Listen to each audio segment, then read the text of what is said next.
beginning few frames and the end frames. How many urethanes as well? Surface and urethane. And also early reactors if they're using them. Make sure it's on that.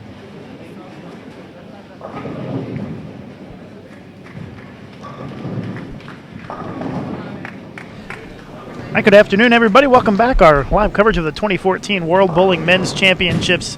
Squad 2 for the doubles back with you here as we are underway with our second squad. We start with Scotland, Poland, England, and Egypt on the featured pairs for game number 1.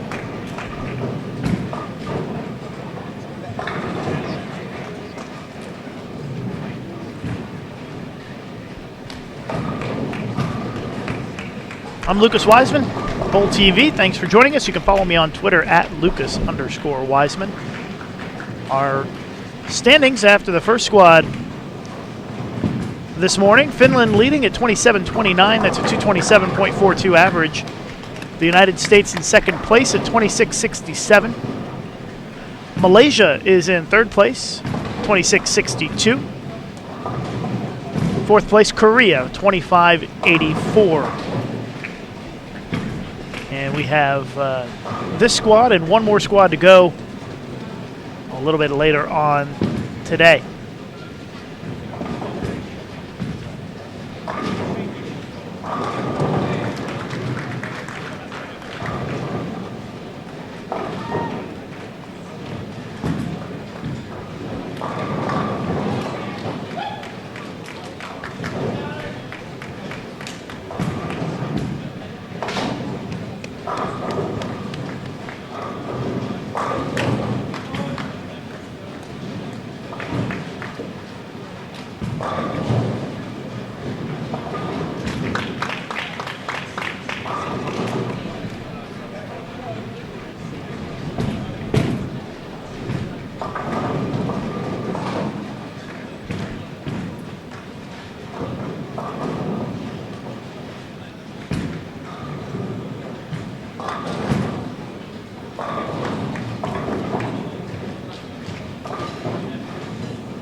Just tuning in, you're watching 2014 World Bowling Men's Championships doubles qualifying squad 2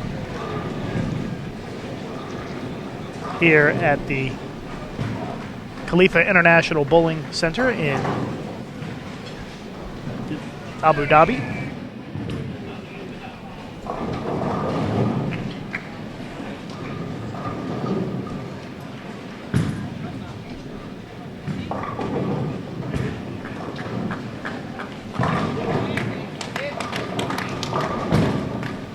starting off, Poland, Scotland, Egypt, and England on the featured pairs for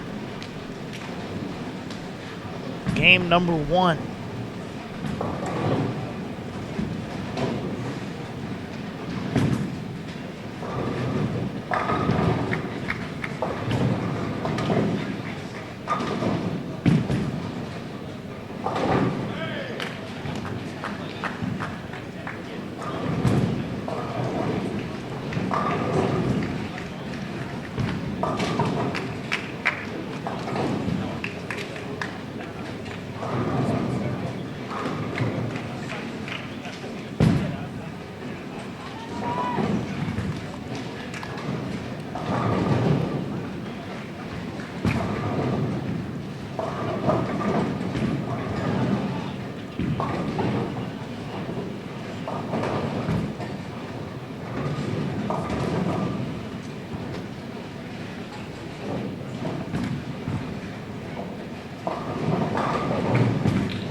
Joining us for just a few minutes is PBA superstar, one of the most important and impressive bowlers in the entire world, and that's just what he would say about himself, Chris Barnes. I knew there had to be something coming. Hi, Chris. How are you? I hadn't paid you nearly enough to say that many nice things about me. So you don't have to bowl today. You've got the day off, but Yep. in here supporting your teammates, watching a little bit, trying to gather some information. I'm actually down here on a scouting mission for Bill for Sean and Marshall. This is the third pair they hit. This pair 11 and 12 with Egypt and England on. So down here seeing where they started, getting an idea of what they might anticipate when they come to this pair. All right. Well, score's a little bit funky in the first squad. We've had some ups and some downs, and I guess we'll just have to see if that continues. But same thing kind of happened in singles. It got to around game 4, game 5, things got a little tricky, and then same thing kind of happened on the double squad, even though it's a different pattern. Is there some sort of thing about this bowling center that causes that? I don't think so. I think a long pattern that happens a lot because there is so much oil down lane, and where guys break them down, moving pair to pair. By the time you get to game 4, there's some significant differences between pairs that have all to do with which guys bowled there. This pattern, though, even on practice day, pretty much to a person, everybody thought that was pretty tricky through the middle portion of the practice session. It's pretty flat in the middle at 38 feet. The break point really is supposed to be just outside the track. This being a 15-year-old center, the track is fairly developed. So where your break point should be based off the length of the pattern, you have hook left of you. And so it makes it a little tricky early. The pattern's fairly flat, makes it hard to move in and have any room right at the get-go. And so as it travels a little bit with spare balls going down and guys moving in early and not on some pairs, there's definitely some tricks going from pair to pair. Team USA's Chris Barnes joining us here on the live stream for just a few minutes. And Chris, we saw the first squad, the high score, 27-29. Do you think that's going to hold up to make it into the medal round? Yeah, I think 329 is enough. My guess is about 307, 308, I think is probably where the number's going to lie at. And uncharacteristically, I was actually close in singles. I guess 14-10, and I looked like I was 30 off with a squad to go, and then it ran it over at the last couple of games. So, yeah, I would anticipate taking 300 to have a chance there. Unfortunately, our guys are about 30 short of that number, almost 40 short of that number, and we were talking a lot about the advantages and the disadvantages of bowling on the first squad. Is it you're going to be bowling the last squad tomorrow? Is it a little bit more of an advantage to bowl that last squad, given that you can watch what has transpired before you? In theory, yes. In practice, or in reality? In reality, not always. Sometimes it's place to place. When we bowled in Germany, basically 80+% of the guys in the middle round bowled on the fresh squad in the morning. Whether it was the first squad or the fourth squad, it had more to do with the fact that it was just on the fresh. And here it seems to be lots of times that very first squad of the day, guys tend to play a little further right, so they break down a little bit better. But the transitions are more difficult because you're guessing a little bit on your own. And I think that's where getting to watch a couple of squads helps out, because you have an idea of where the transition has, which games it starts to happen in, and what worked, and sometimes more importantly, what didn't work. Chris Barnes joining us while he's on his scouting mission for his teammates here this first game. I think our guys are actually going to like this pair a little bit. Marshall, although Marshall's going to be playing right of where Team England's at. He's using a urethane flame or something like that, I think, and shoving up there pretty good. Sean got off to a little bit of a sketchy start, so we'll have to see where he is. There's a good chance he'll be playing very similar to where Team England is by Game 3, I would think. Is there an advantage or a disadvantage on this pattern for left-handers versus right-handers? We saw the leaders is a pair of lefties from Finland. Do the lefties have a little bit of a better look on this pattern? It's always subjective, and that stuff is, in general, all right-handers think left-handers have an advantage all the time. So, of course. But I have a pretty good look on the gutter, right on the top of the gutter as well. And practice day, you always take that with a grain of salt. There's a good chance that it can always be gone, especially in something that's past that 35, 36 feet. But I thought without all the traffic to the left of them, taking away their hold, I thought the left-handers would bowl very good on this pattern. It's not easy enough that it's not just every left-hander and it's not just every style bowls good, but there's certainly guys that are going to. That's what we saw. Kimo is very good at staying pretty direct on them out there, and he put a beating on them today. That's Kimo Lehtinen from Finland. He's been around a long time. He medaled the first time in one of these, I think, about 25 years ago. Well, Chris Barnes joining us for a couple minutes here, talking about the pattern here in the doubles event, bowling on the 38-foot Atlanta pattern today. All Stu has to be is just around somewhere, and they just start falling. Stu Williams back here watching his team.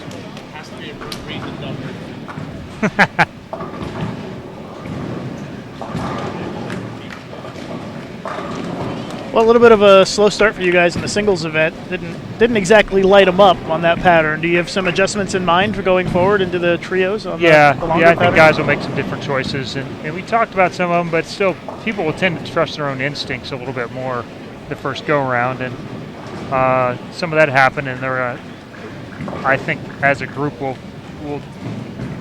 strategize a little differently. And the other thing is that we do bowl together a lot, and so when guys get around Tommy, who had probably the best look of, well, obviously he did have the best look of any of us, and I had a pretty good look too, and once the other guys see that same look, they'll get to that same, we'll all kind of gravitate together, whereas when you're bowling maybe by yourself, or you're on a cross where you're not around a bunch of other people throwing it, similar to that, maybe you don't see the picture that sparks an idea that turns into 50 or 60 pins difference. So yeah, you go from having one other teammate on the pair to having two other teammates on the pair, and it gets even easier to share information. And then in the team event, you go to having four more. So I know you guys communicate very well, talking about your moves and your what kind of equipment you're using, and it's a big part of trying to find some successes. You've got to talk it out, I assume. You have to work out the equations. When I move a half, Tommy moves two. If I move two, Tommy moves an arrow. Yeah, it's all relative. Well, so far, a pretty good start for England on this pair. Yeah. We saw good scores the first 4 games on the first squad, so we'll have to see if that happens again. Well, the one thing about it is the defined friction tends to be closer to between, 5 and 10. And so I think you're going to see players stay in that area, which should help the lanes break down better and better. Because it's really kind of difficult to play 15, 16, 17 early on this length of pattern, I think it will translate into a little bit higher scores as we go. Saw some folks using urethane on the first squad. Do you anticipate seeing more of that moving forward? Did you even bring a urethane ball with you? I brought an EDX. Okay. So urethane on steroids. Yeah. So I did. Not too many of the other guys did. These medium patterns with their ball speeds doesn't really match up all that well. Marshall did, and he has a good look with it. In general, Tommy Bill did not. I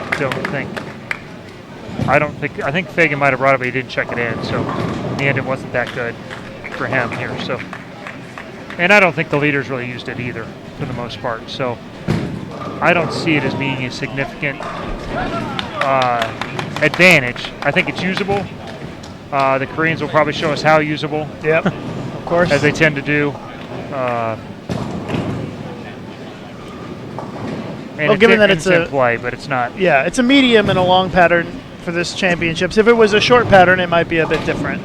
And really, yeah, what happens is when everyone starts using them, you're pretty much forced into using them because urethane balls create a significant transition difference between reactive balls. They're more like snow plows and they shove the oil down lane, and so reactive balls are just that. They're reactive. They're highly responsive, and when you get that much oil down lane, they see that oil down lane, and it becomes a negative versus a positive, and they can get pretty tricky.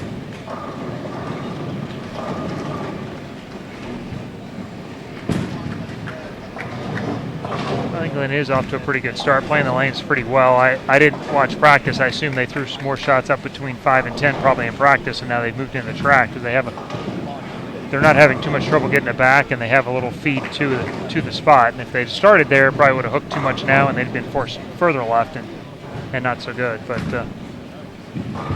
I would anticipate when our guys get there, Marshall may stay outside of it, but I expect Sean to probably be playing 12-13 in the same spot.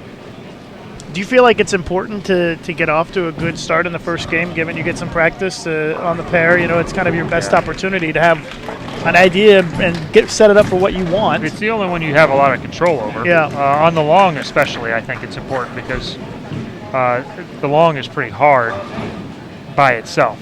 With no practice, it's just really tight.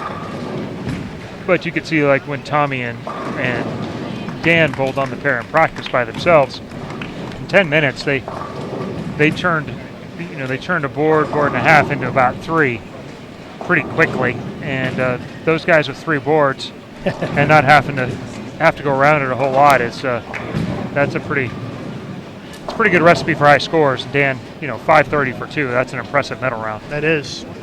He certainly earned it yesterday, that's Absolutely. For sure. He was the best bowler in the medal round.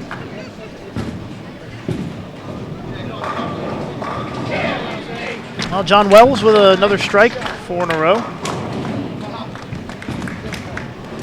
As England bowling pretty well here. Obviously, the cream of our crop here on our live stream pairs. Yeah, in terms of score. And they have one of the strongest teams I can remember them having.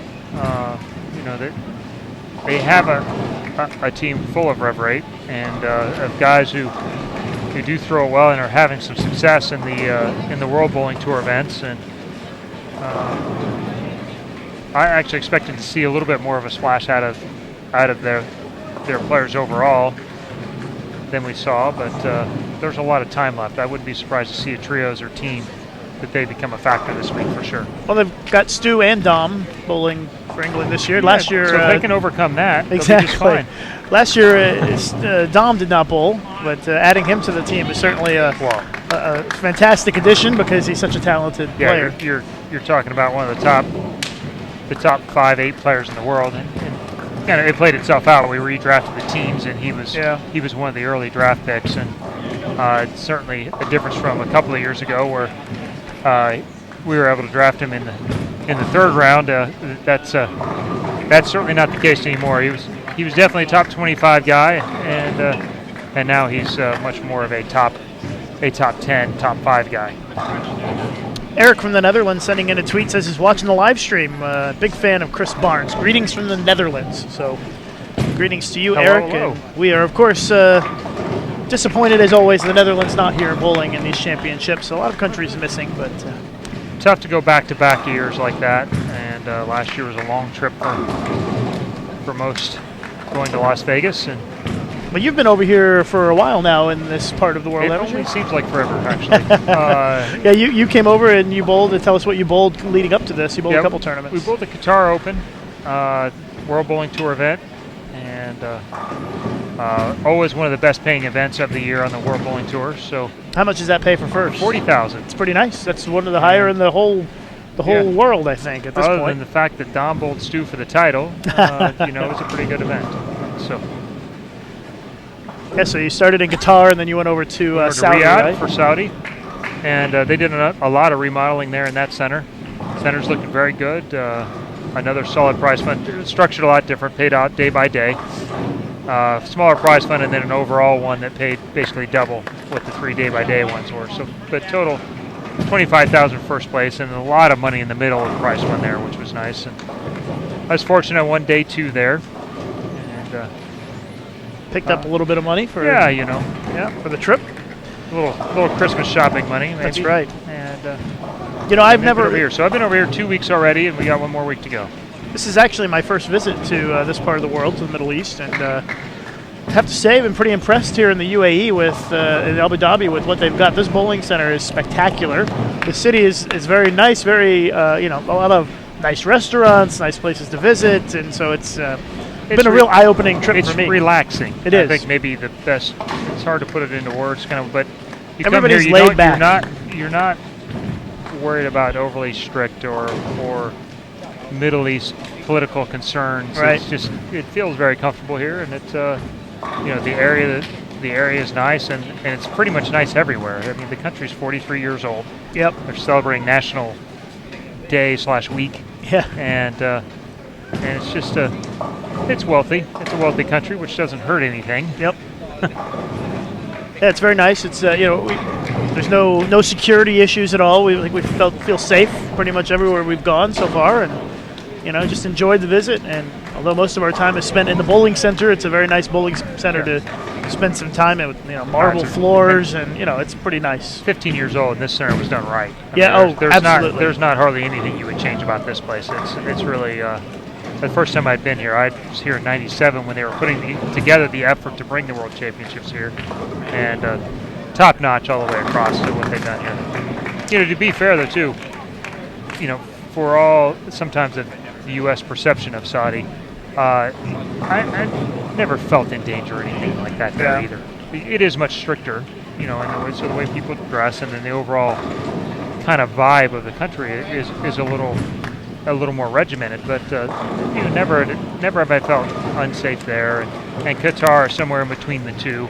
Also a country I've enjoyed visiting, 5 or 6 times now, and they run a top-notch event there in Qatar. Bandar does a fantastic job. So, in reality, of all the places that I've traveled to, and I've been to over 40 countries now, there are very few places where I have felt unsafe. yes, Generally, for what we do here in the bowling business, it's we're taken care of pretty good, and we stay in secure hotels, and the bowling centers are usually pretty secure, and so it's been very nice. I know some folks who are commenting with some concerns about aren't you a little bit apprehensive to go to the Middle East? And really, no, I wasn't at all. And now that I'm here, it's it just reassured that exactly. It's not. The malls, the streets, how the whole country's set up has a very I won't say U.S. because there's obviously L.A. and New York that's very cramped and older, but when you get to the Midwestern part of the country where things are there's more land and things more like are more a spread Dallas out, or something. where you have large. There's room for parking. There's room. Yep. There's 3 lanes wide on all the streets. There's not big traffic jams or anything like that. So, and a lot of infrastructure is very good here. A lot of Western influence. There's there's TGI Fridays, and there's a Texas Roadhouse at the mall that we went to the other night. So it's McDonald's, of course, all that stuff, all the comforts of home in the U.S. Mr. Wells is really got a good look here. And your job is to come down here and watch this pair, and kind of scout them out for Rod and the team. Basically, help out Sean and Marshall a little bit. So when they come here, they're gonna know when they get to this pair, it should hook probably 2 to 3 more than the pair before it that they're gonna go to. So I just got a pair 2, pair 3, much less rev rate on their second pair, and then playing a little further right. But these guys are gonna do a nice job. The gentleman from Egypt I bowled next to him yesterday. He bowled well, playing from about 5 left to there, and he helped. That pair was consistently a pretty good pair for guys that came to it as well. So, at 11 and 12, we've found this pair to be pretty high scoring over the last couple of days.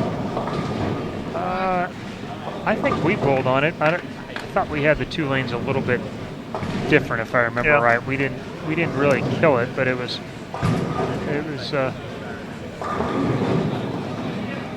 certainly okay. We struggled a little bit on the flip, actually, when we went down to the other side.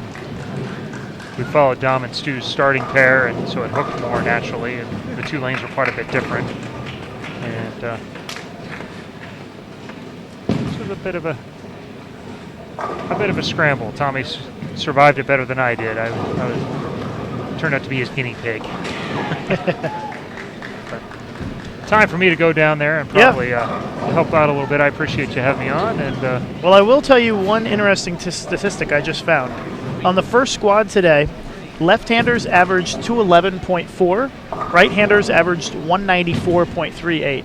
That's a pretty big difference between left and right. On the singles, it was left-handers averaging 205.5 and right-handers 198.2.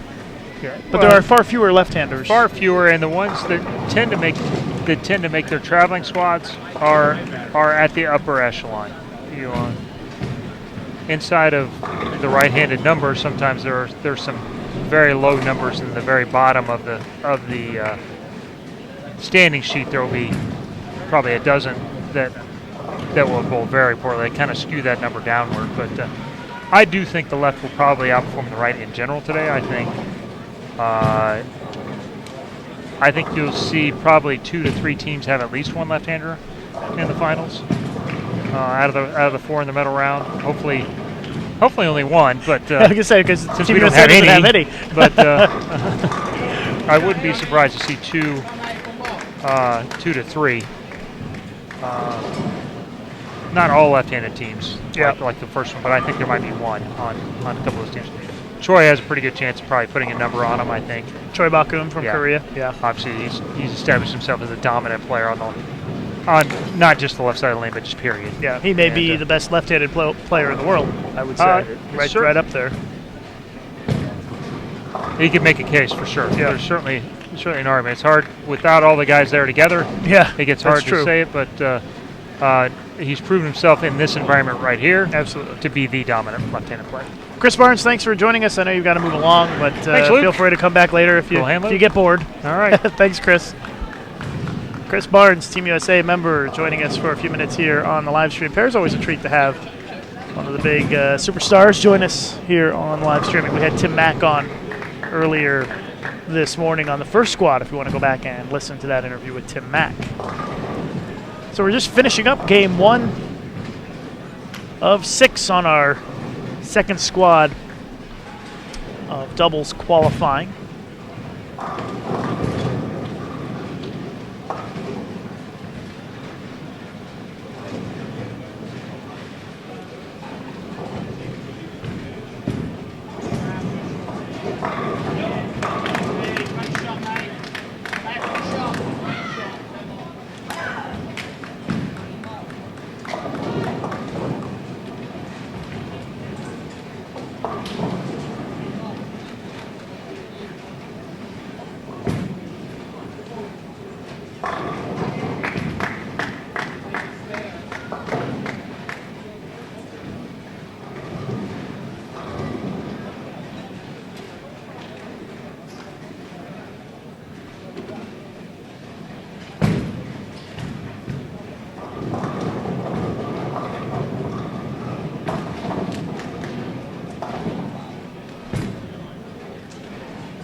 Just wrapping up our first game.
Going to have England and Colombia on for our next game.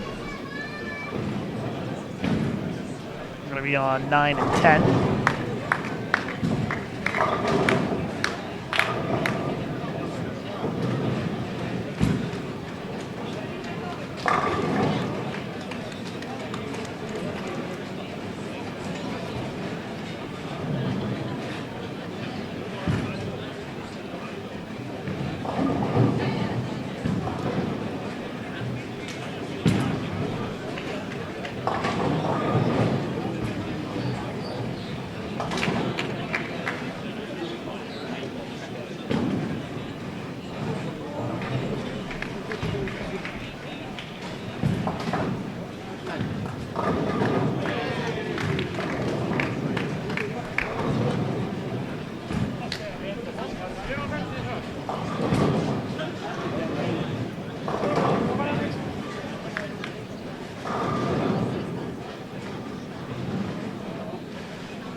Colombia sitting at plus 14. England plus 50.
So we're well into game 2.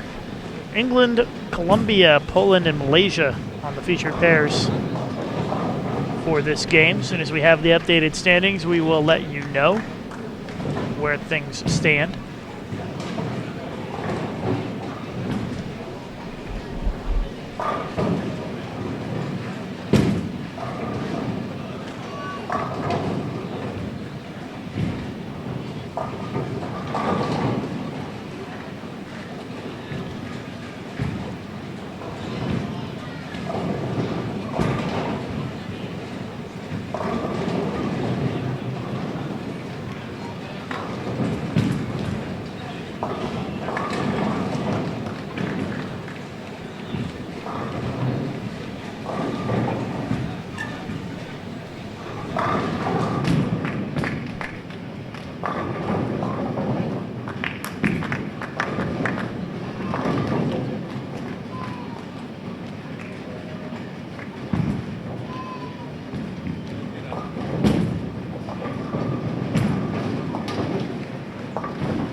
Watching live coverage of the 2014 World Bowling Men's Championships qualifying for the doubles event, Squad 2. Scores not too high on the first squad, on the first game of this squad as compared to what we saw earlier today.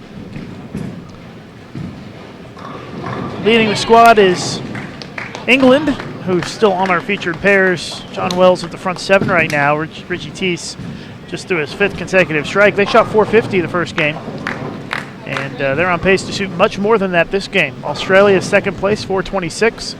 Colombia at 414, and the U.S. at 412, a much lower scoring pace than what we saw in the first squad earlier today. On that first squad, we had a lot of big scores in the first game. 493, 455, 460, 439, 455. Not nearly as high on this squad. Field average, game one on this squad, 184.65. Just 184.65, your field average for game one on this squad.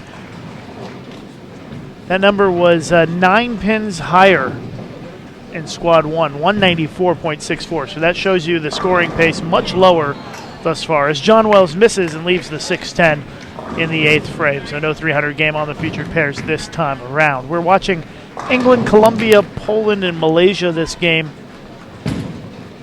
as we've got about four frames to go here in game 2 of 6 in our second squad of doubles qualifying. One more squad to come after this one this evening, starting at approximately 6 p.m.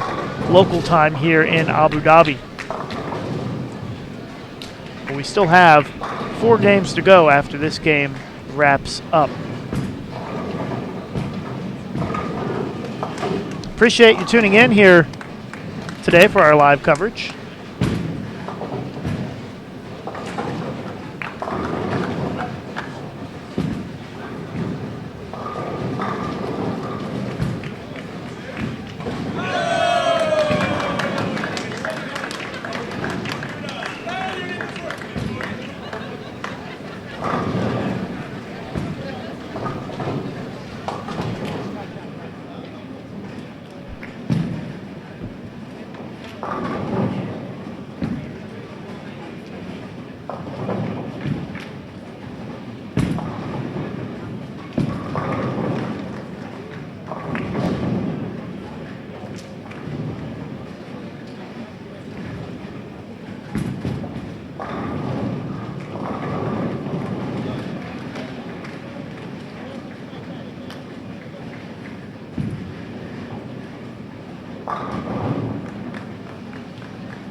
Wrapping up our second game here on the featured pairs. England looking to put together another nice total.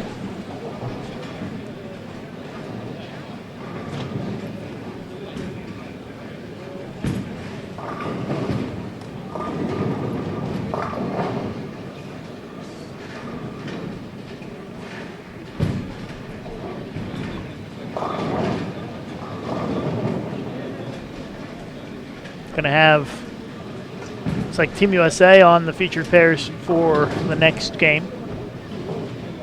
Marshall Kent and Sean Rash.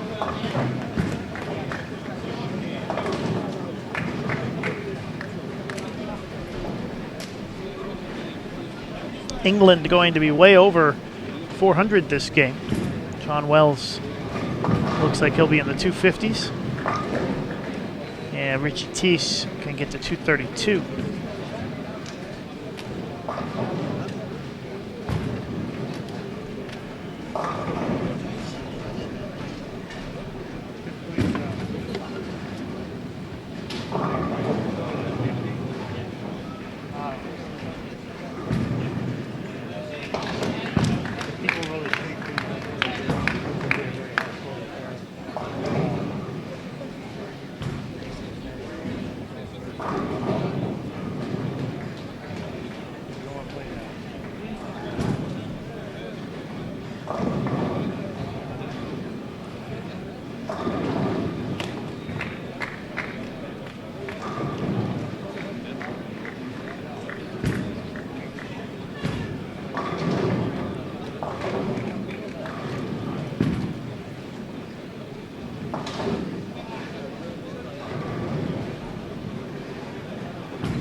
So nice game for John Wells. Started with the front seven, then went spare, spare, spare. Strike on the fill, 256 for England.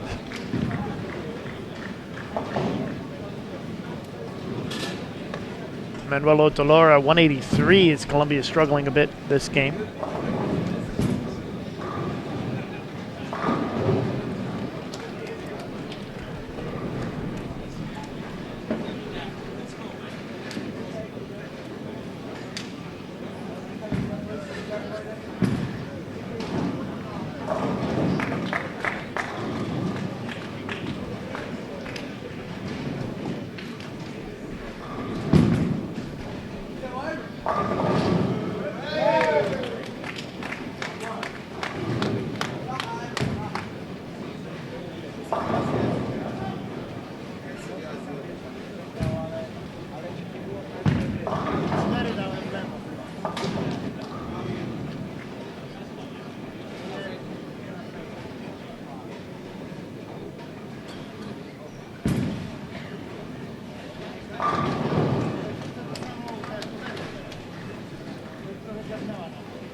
Spare for Teese. And England looking at 476 this game.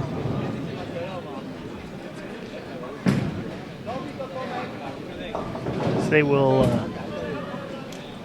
move their overall total to plus 126 after 2 games.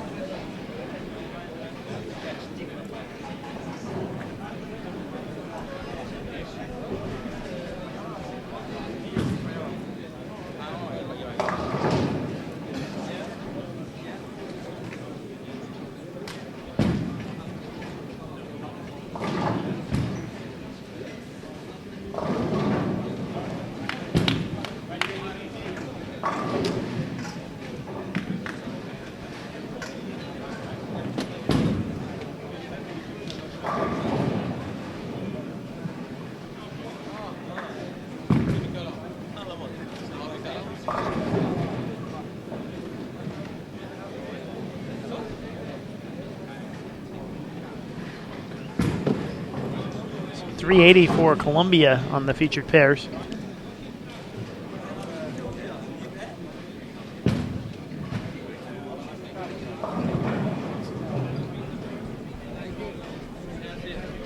England finished with 475.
Watching live coverage of the 2014 World Bowling Men's Championships Doubles Qualifying Squad 2, Game 3. Now underway. Hong Kong, Chinese Taipei, Uzbekistan, and the United States joining us for this third game.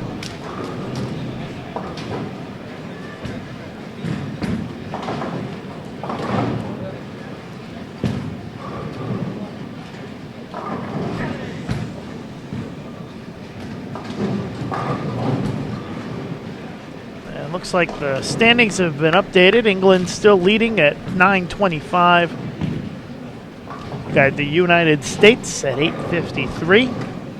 Saudi Arabia third place at 824, and Canada at 822.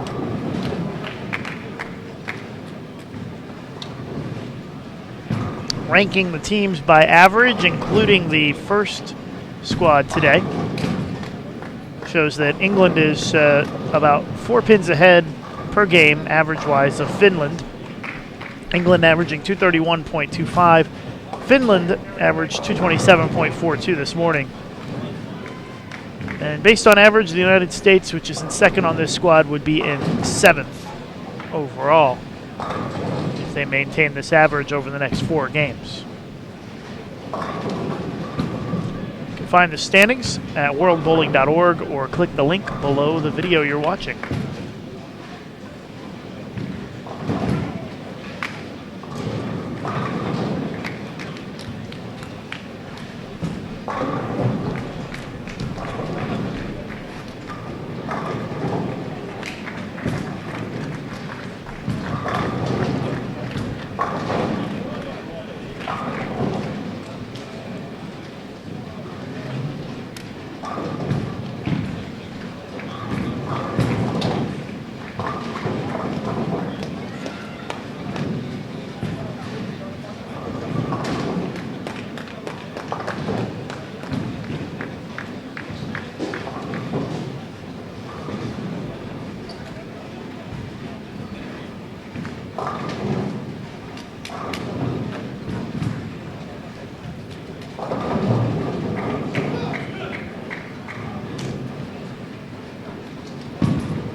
Marshall Kent sitting at plus 99 so far today.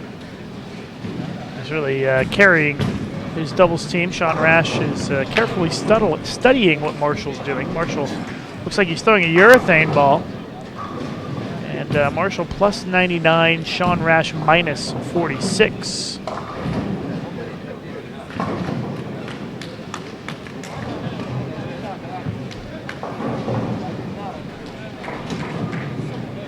Marshall throwing the Flame, which is a urethane ball.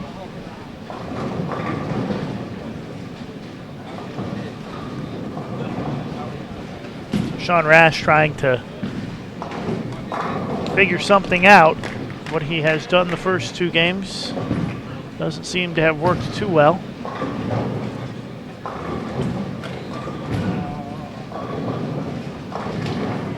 Comes up light, 2-4-8-10.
Looks like John Wells, Richie Teese of England have moved down to lane 35. If you want to follow them on the live scoring.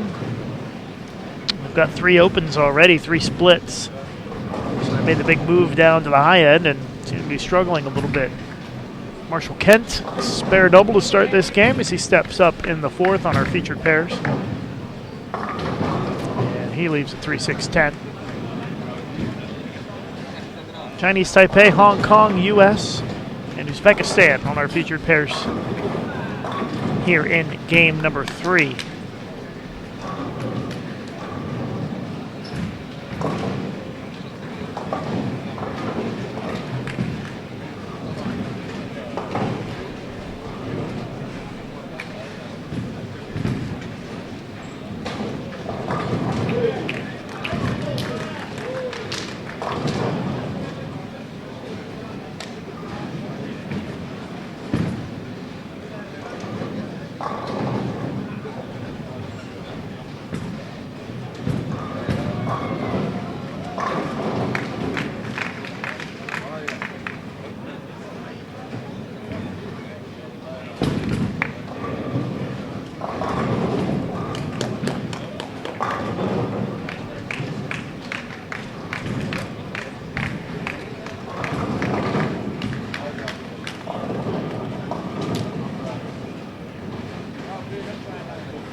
About halfway through our third game here on our featured pairs.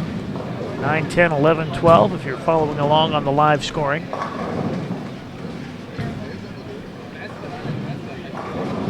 The U.S., the highest ranked of the teams on the featured pairs this game. Sean Rash, Marshall Kent. Probably saw Sean Rash getting a little frustrated out there. 46 under for his first two games and 53 in the fourth. I think that'll frustrate just about anybody.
Things not going nearly as well for England down on lane 35.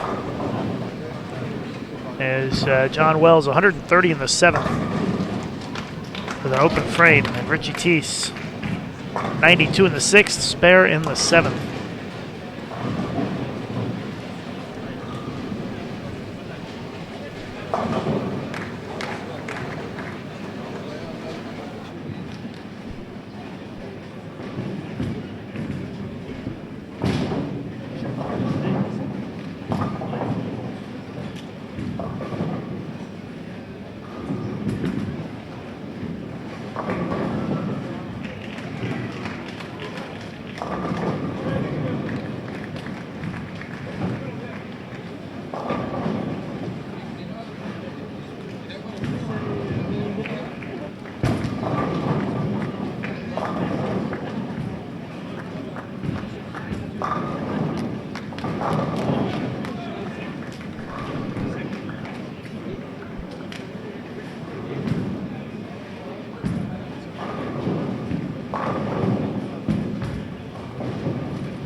Sean Rash with a double.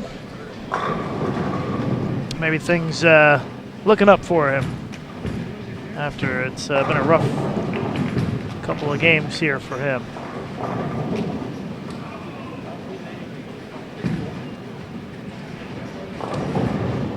England in the lead on this squad. They're down on 35 and 36 if you want to follow them.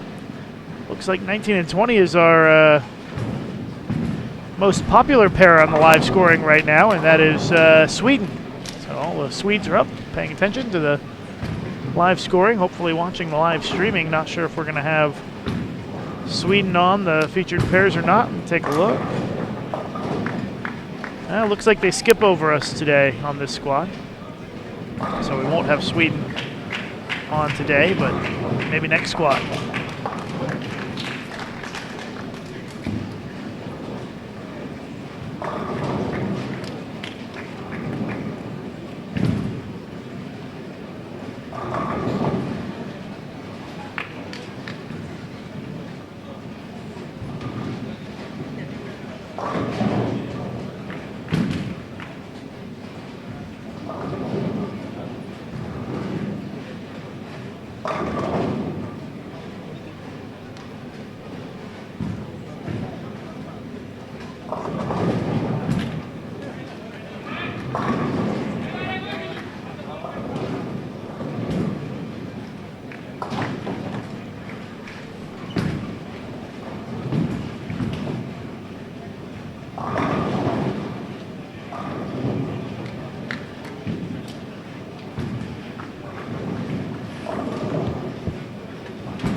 Well, folks, we're getting towards the end of game number 3 here on our second qualifying squad of doubles at the 2014 World Bowling Men's Championships, and nearly the halfway point of our day. We'll have 3 squads today and the final squad of qualifying tomorrow morning before we cut the field to the top 4 teams for the semifinals. This is Matt Canizaro and Lucas Wiseman. We're live here at the Zayed Sports City Khalifa International Bowling Center. And our featured pairs this week, 9, 10, 11, and 12. Right now, we're watching Chinese Taipei, Hong Kong, Uzbekistan, and Team USA. And Marshall Kent and Sean Rash trying to catch their teammates who are in the top 4 after this morning's first squad. Finland on top of the standings, came out to a terrific start the first 2 games and kept things steady the rest of the way.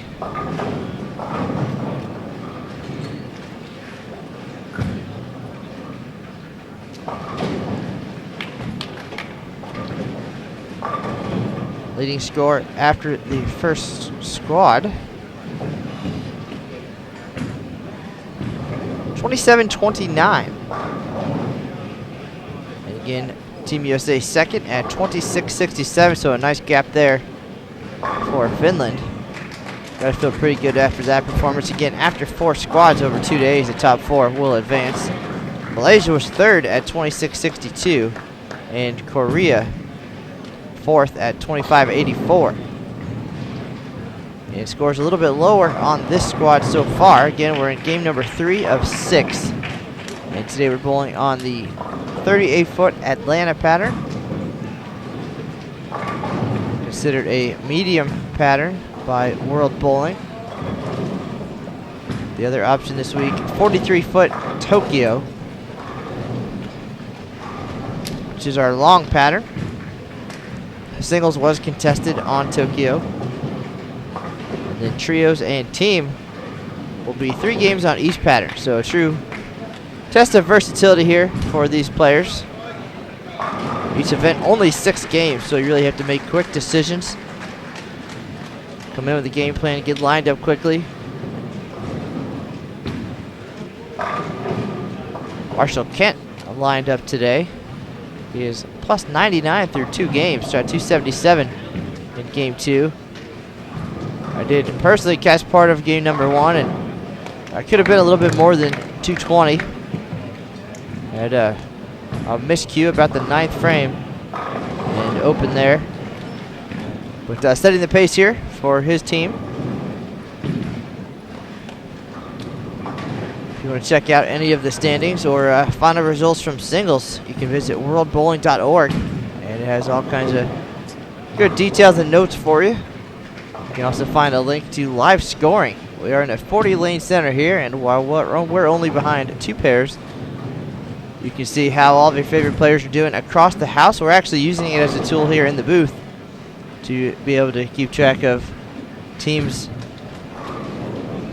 all the way to the other end of the center. Of course, we're here to bring you the latest standings whenever possible and try to calculate who's doing what.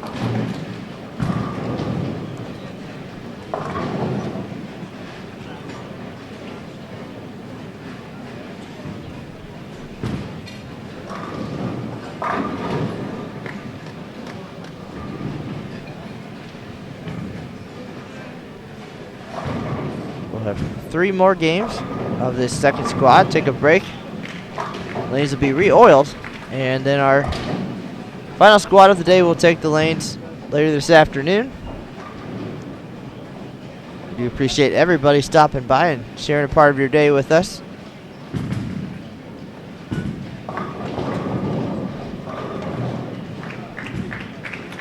Feel free to share your thoughts and questions in the chat room there to the right side of your screen. If you want a link to that World Bowling page, you can find it in the information underneath your video window. You can also join us on Twitter. The hashtag for this week's event, 2014 WBMC.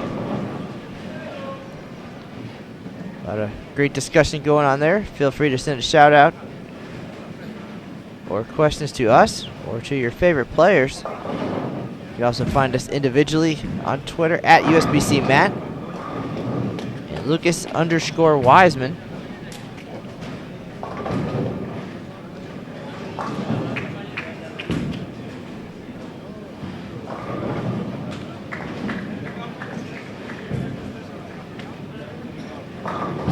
You can find all of the daily recaps on bowl.com, so depending on what you're looking for, there certainly is a place to find all of the great information, whether it's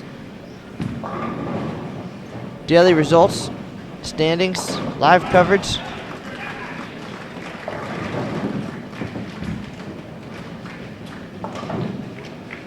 or you're just curious about what life is like here on the other side of the world for some of you.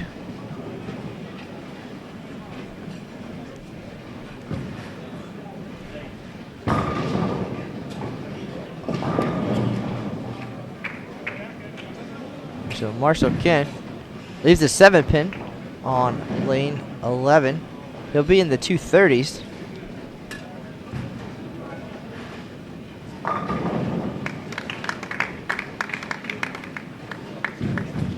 Of our 8 players on our featured pairs here, Marshall is one of 2 who are plus.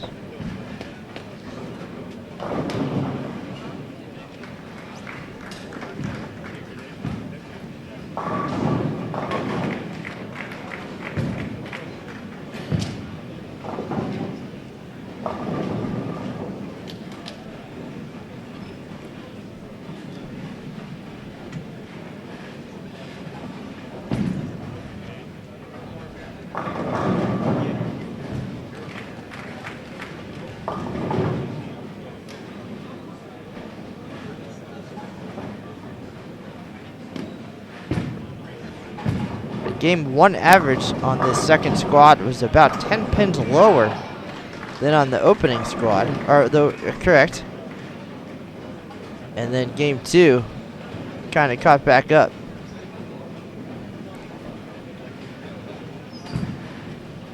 So the first squad came out pretty strong, and then there's kind of a lull around game 5. So we'll see if the teams took any notes and figured out a game plan for handling that transition.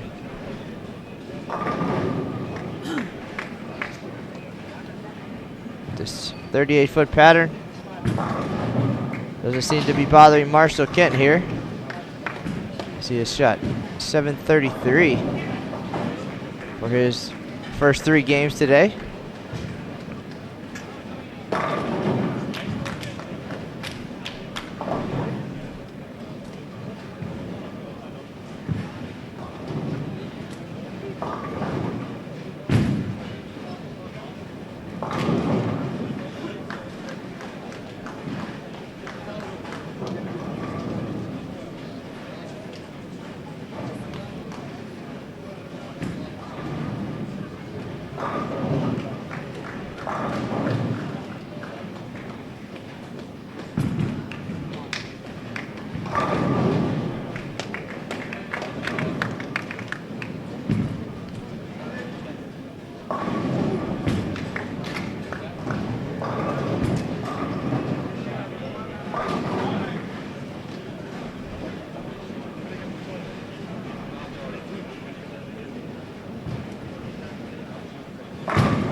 Rash is going to finish things up here. Strike gives him 180.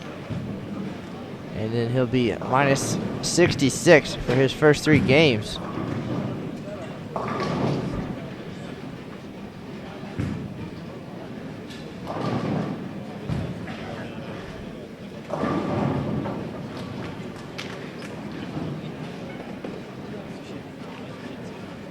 Their teammates Bill O'Neill and Mike Fagan, again second overall in the first squad.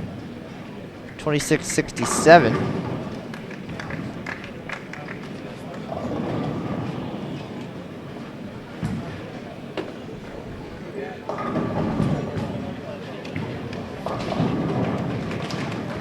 Looks like the high individual earlier was left-hander Kimmo Lehtinen from Finland. 238.67. Marshall Kent, recent PBA Tour champion, ahead of that pace.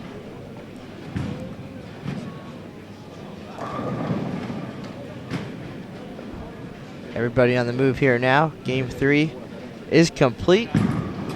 Game 4 coming right up. We'll have those latest standings for you as soon as they become available.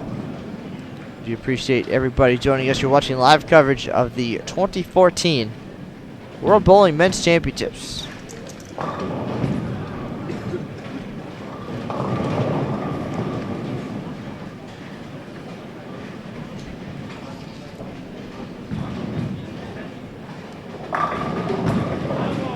We spent some time earlier talking with international star and former Team USA member Tim Mack, who currently is coaching the team from Bermuda. So we'll get to see a couple of his players here in game number 4.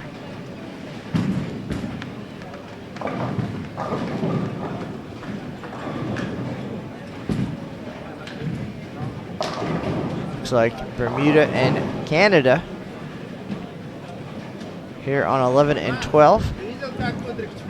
Spain and Iceland on 9 and 10.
Scores updated.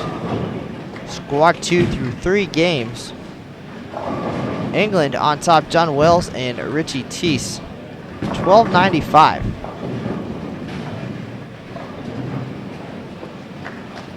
Scores again a little bit lower here on Squad 2. Second place is Sweden. Carlson and Paulson. 1274. And then Team USA's Marshall Kent and Sean Rash, 1265. Fourth place, familiar name from the PBA Tour, Andres Gomez. And Odalara from Colombia, 1239, tied with Canada's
top 4 after the first squad, plus 184. All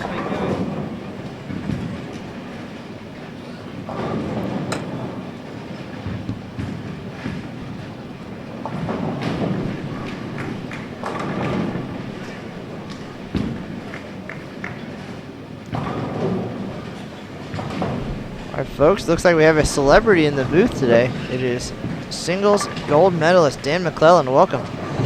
How you guys doing? We're just going over some standings here, and we see a couple of your teammates here right in front of us, and they are making a move. Trying to, yeah. You got Jonathan Simino and David Simard from Team Canada. They struggled a little bit the first game, but David's definitely found his feet. And Jonathan, I think, is just trying to get a good read on the ball. Been struggling a little bit, so. Well, we're just looking at the comparison between the two squads, and scores were were quite a bit higher. The main thing is it's the lane doesn't have time to cool down from shift to shift, so laying out the oil with the friction from the first squad. A lane needs a good 6 to 8 hours to cool down, if not more. So definitely the B and C squads on the first day of qualifying are it's tough to compete against the first squad and the last squad because they have a nice cool lane, and that just creates higher scores. All right, well, we got to talk yesterday, obviously, after you claimed the gold medal in singles, and perfect way to start the week, and your hope was that would snowball, the momentum would get you going into doubles and then on through the week, with the team event kind of being the big deal. You guys came out a little bit slow today, warmed up, had a couple big games in the middle, and then it looked like for most of the field there was a big transition in Game 5. Yeah, definitely. We were down on lanes 3 and 4, and me and Francois Lavoie, we just, pair to pair on this pattern today was really tricky. I was talking with Bill. One pair you had to roll it, next pair you could just free hook, throw it to the right, and it really depends on who you're following. So, we caught 3 and 4, and we got faked out. We saw the last pair before us playing a little further in around third arrow, so we tried it, and balls wouldn't read, so we moved back right and caught a triple, but Frankie struggled the whole game, shot a $140, and then we made the flip down to the high end, and the high end here is just hooking a lot more. So, well, in singles we saw the 43-foot Tokyo pattern, and coming in today on doubles, 38-foot Atlanta. You guys got to see it in the official practice session. That was a few days ago already. Yeah. But coming in with yesterday's momentum, and a new pattern, new mindset. What was the strategy or the goals for you guys just going out there, right away this morning? Well, we knew that the pattern's gonna just force everybody left, and that's what it did. Unfortunately, we started a little bit too far right, and that's why we struggled a little bit the first game. We finally moved in the second game, and things just games 2, 3, 4, were awesome for me and Frankie, and scores were just all over high, across the building. I think Chemo and Jonas, they put together three game set that was just crazy. So, but yeah, it was. I should have started a little further left than what I did, and next time for trios, I'll remember that, and hopefully scores will be a little better. Based on that, did you guys talk with your teammates here and come up with a different strategy, maybe a little different game plan for them from the start, based on what you saw? Yeah, with David and Jonathan in front of us here on 11 and 12, they like to hook the ball regardless, so they were going to start a little further left than what everybody was going to anyway, so it's just trying to find that right ball that'll control the drive part of the lane. Instead of the 17 feet that we saw on the Tokyo pattern, we have 22 feet of hook at the back end. So, just trying to control that, finding the right ball, and then, finding your comfort zone. All right, well, you're definitely going to see this pattern again, twice at least, in trios and team. And then in Masters competition, should you make the top 24. As far as the way that it broke down and where it got tricky there in the end of Game 4, Game 5, what's the move there? What's the strategy? What are you going to do differently next time? Well, next time, we only have 3 games. So I I think it might hold up a little bit better. I don't think teams are going to go deep, as deep as they were today, this morning, this afternoon, and tonight. So it makes a big difference how many amount of games that are bowled on the pattern. So My son. Timmy Mack there. My son. That's my dad. Rabbit. Gold medalist. Go Pittsburgh Jackrabbits. Well, of course, you're going to have a little bit less traffic with the number of games, but more people. So it's gonna change things a little bit. But I think maybe as the week goes on, coaches and players will get a little bit smarter, a little bit better idea. Yeah, definitely. Of what's going to work, and come up with a safer strategy, I guess. Yeah, I think with some of our guys today, you might see later tonight Ray use urethane to start, just because the back end's so fresh and the pattern just wants you to hook the ball so much. I think he might start with urethane or something really low diff to control that. It's all about controlling the back part of the lane anymore. So if you can do that, I think the teams that do that really well will definitely be on top bowling for the medals today. All right, now you got done bowling this morning. You don't bowl again until Wednesday. How do you stay focused and how do you keep in the right mindset, especially knowing that there's more you could have done? So I no doubt you probably want to get back out there and have another shot at it right away. But you got a long time to wait. What are you going to do, and how do you stay focused over the next 2 days? Well, you got to take a day for yourself. Go out, maybe check out some sightseeing, and just relax and have fun. Obviously, we want to get back to the bowling center and compete, but we also have to decompress and just let go, not worry about bowling for a day or half a day, whatever it takes for that specific individual. So tomorrow's our off day for us, or for me and Frankie. Hopefully for our other teammates, that'll be different. But yeah, so we're just gonna have a relaxing day. Do laundry and maybe hang out by the pool. All right, folks, you're watching live coverage of the 2014 World Bowling Men's Championships. This is Matt Canizaro alongside singles gold medalist Dan Mlelen. How's that sound? That sounds awesome. I was talking with my wife last night, and it's just, like I said, it's just one of the bucket lists scratched off. It's next is that PBA title. Hopefully this year will be the year. It's so tough out there that it's anybody any week can go out and win. So well, we've seen you win in college, and we were there when you claimed the Eagle at the Open Championships, and now the gold medal. Where's this rank? This singles event, the gold medal here at the Worlds. It's definitely on top.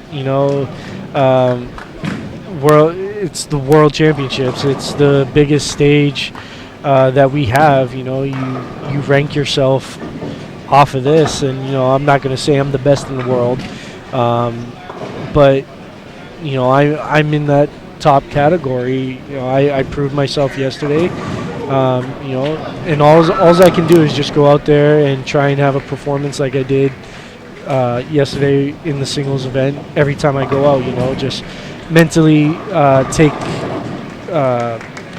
glimpses of the good parts of the day, and just, if I'm struggling, retract and go back to that and try and get me refocused. So was it challenging to kind of change direction today, come on a new pattern, new event after the excitement of yesterday, and kind of get back into, get the adrenaline down and get focused again? Yeah, it's because the angles with this pattern in Tokyo are totally different. Tokyo is a little bit more straighter angles that we want to have on the pattern, and that's what I did.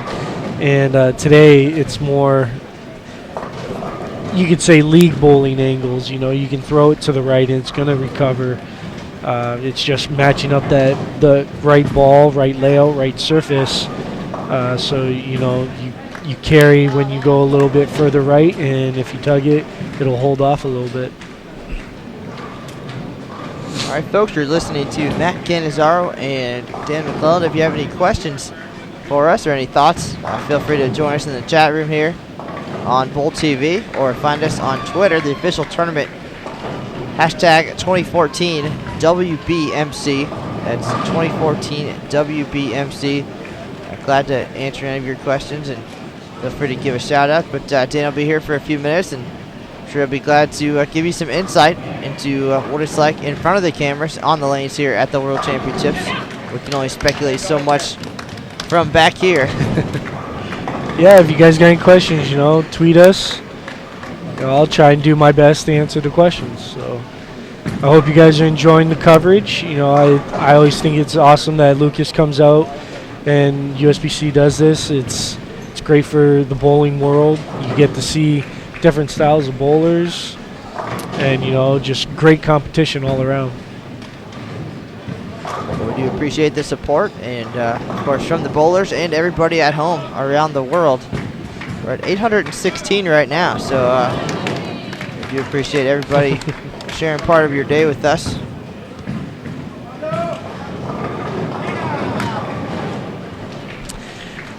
Okay, we got a question from Dylan. He was asking, when I made the ball change in the gold medal match, was it the same ball, and what was the surface and layout?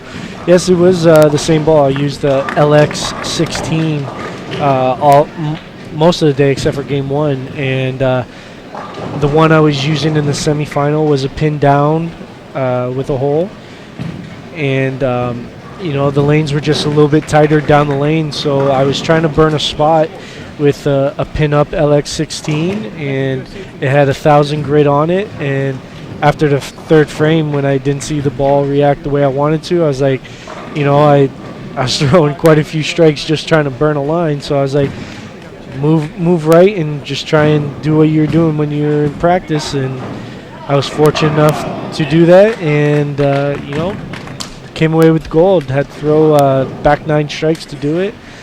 Shaker, he's a great bowler, and he did well, awesome as well. He struggled the first few frames and went back the back 7. To force me to step my game up. So. And one of the big things we're talking about here at the World Championships too is that you're only allowed to have 6 balls, so you don't know what the patterns are going to be when you leave home. We talked to Tim Mack earlier. From his perspective as a coach and a representative for Storm, being in tune with the equipment that way. But you guys left Canada, and came all this way, not knowing. You had 12 options of what the patterns could be. Could be short, could be super long. You really didn't know. But as a player, how do you prepare for that? Well, we took a look at what we bowled on at the Worlds last year. So we bowled on long and short. So obviously all the medium patterns, we bowled on medium and short last year. So, they used the soul pattern, so we knew they weren't going to use that one. So that left, I think it was Montreal, and I forget the other one, and Atlanta. So I was thinking they were going to go with Mexico City and Atlanta, which, we were pretty close, and they chose Tokyo. So, everybody on our team, we have a group message that we were talking to each other a week before the tournament and trying to help each other set up arsenals.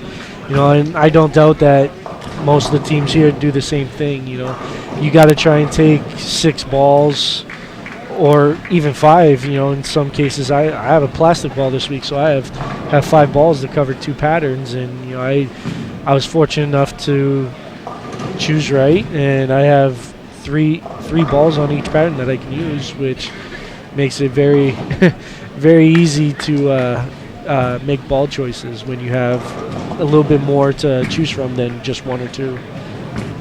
Do you find it tougher or easier knowing that you only have 5 balls to choose from rather than 10 or 15 even in some events that you might go to?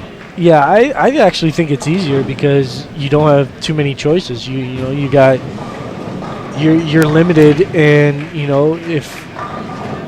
if you only have so many options, so few options, then it's gonna, you're gonna have to make it work. So, and if you have 10 to 15 balls, you have balls that overlap most of the time, and most of the time, half of them are gonna do the exact same thing. So, if you have a little bit less to choose from, then it makes the decision easier, and you'll be more confident throwing the shot because you'll want it to work. So.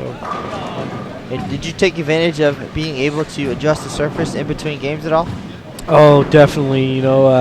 Made sure first off in singles that we were loud, and it for people who are knowledgeable about surface and how much surface to put on, it really benefits them. I know I hit the ball almost between every game yesterday.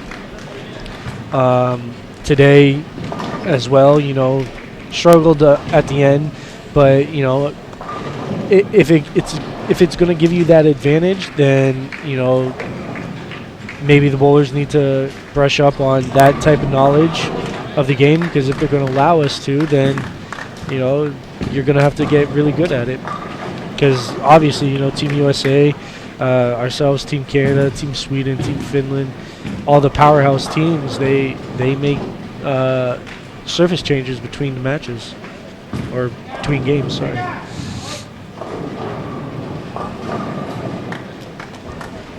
All right, well, folks, you're watching live coverage here of the 2014 World Bowling Men's Championships. We're behind lanes 9 through 12 here at the Khalifa International Bowling Center, part of the Zayed Sports City in Abu Dhabi. We've got Iceland and Spain on our left, Canada and Bermuda on the right. Dan, it looks like your teammates have figured something out here in Game 4. Yeah, I think they're matched up pretty well right now. They the oil's pushing down the lane, which is making them feel a lot more comfortable as deep as they are. So hopefully they can post a good score here and give them a little momentum into the last two games.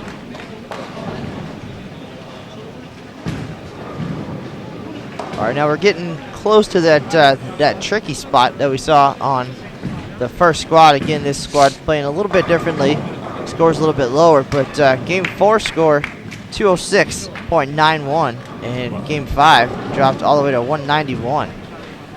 So interesting when the lanes transition, that it was that drastic, and that certainly affected you guys as well. Unfortunately, you were making a move there and struggled the last two games, and we'll see what wisdom you're able to share. And another thing, they might not see that big of transition if the whole squad started a little further left. It might blend it out a little bit more, and they won't see it as hard. So scores are starting to pick up here around us. So maybe they won't see that transition until the middle of the last game. Well, they're definitely seeing an increase game to game here. They're at 200 for game number 3, a little bit higher than the first squad of the day. So we'll see.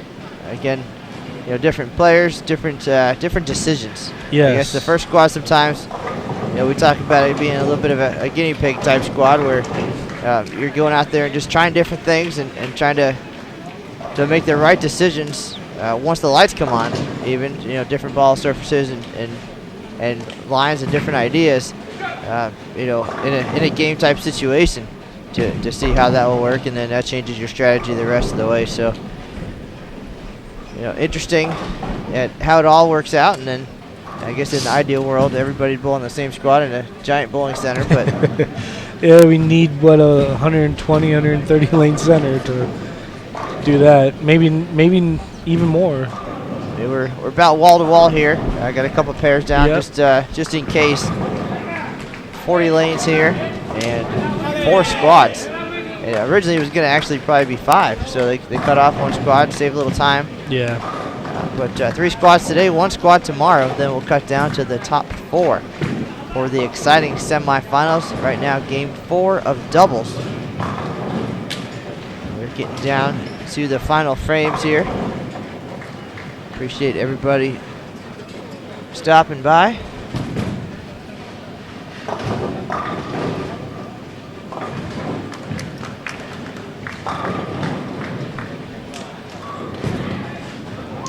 Got a question from Jen.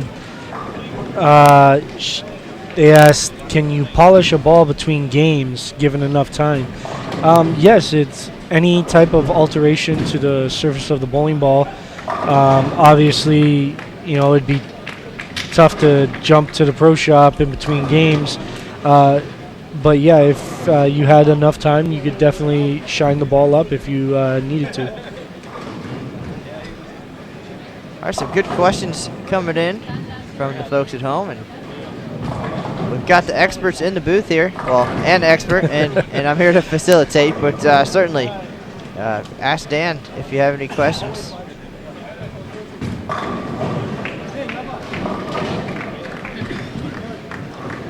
And remember to check out the live scoring feature here at the World Championships. You can watch your favorite bowlers as they move across the house. Yeah, that's one of my favorite features of this. You want to watch your teammates, but you don't want to be into the bowling alley, for any type of reason, and you can just click on their names and see how they're doing.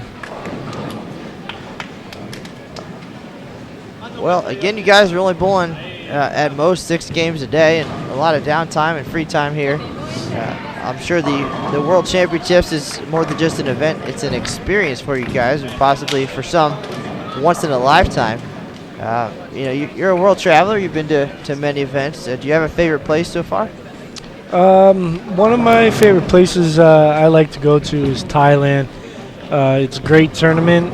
A lot to do around the area. I bowled well there, so obviously I like going back. But yeah, Thailand's one of my favorite places to go, and Barcelona as well. Great place. Spectacular weather when the tournament is held. So those are my 2 favorite places that I like to go to for tournaments.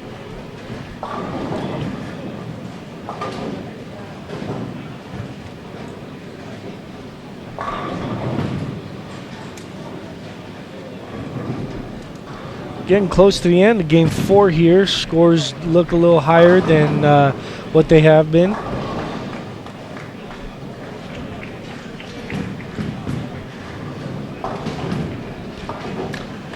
The only question is, are we going to see the big transition that A squad saw here during the B squad? Well, as you mentioned earlier, again, first squad of the day. Lanes are sitting for the night, and they come in, take care of them in the morning. So a little bit different there, and we saw the transition in different places, during singles as well. So hard to guess, I would think, as a player and a coach, and it's a lot of guessing because you're playing against an invisible opponent, obviously. And Exactly, yeah. you came by during singles qualifying, and you mentioned that it might be time to make a move, and it's not little moves; it's a big move. It was an arrow for you at that point. Yeah, exactly. Yeah, and I was laughing to myself when we were on 9 and 10 because I threw a triple, which the ball reaction looked really good, and all of a sudden go through the face, and then one came light, left a 2-4-10, and I didn't even hesitate. I knew I was right, probably a little bit too long, and so I made that jump, and I caught up to everybody's moves, and it just gave me a better look.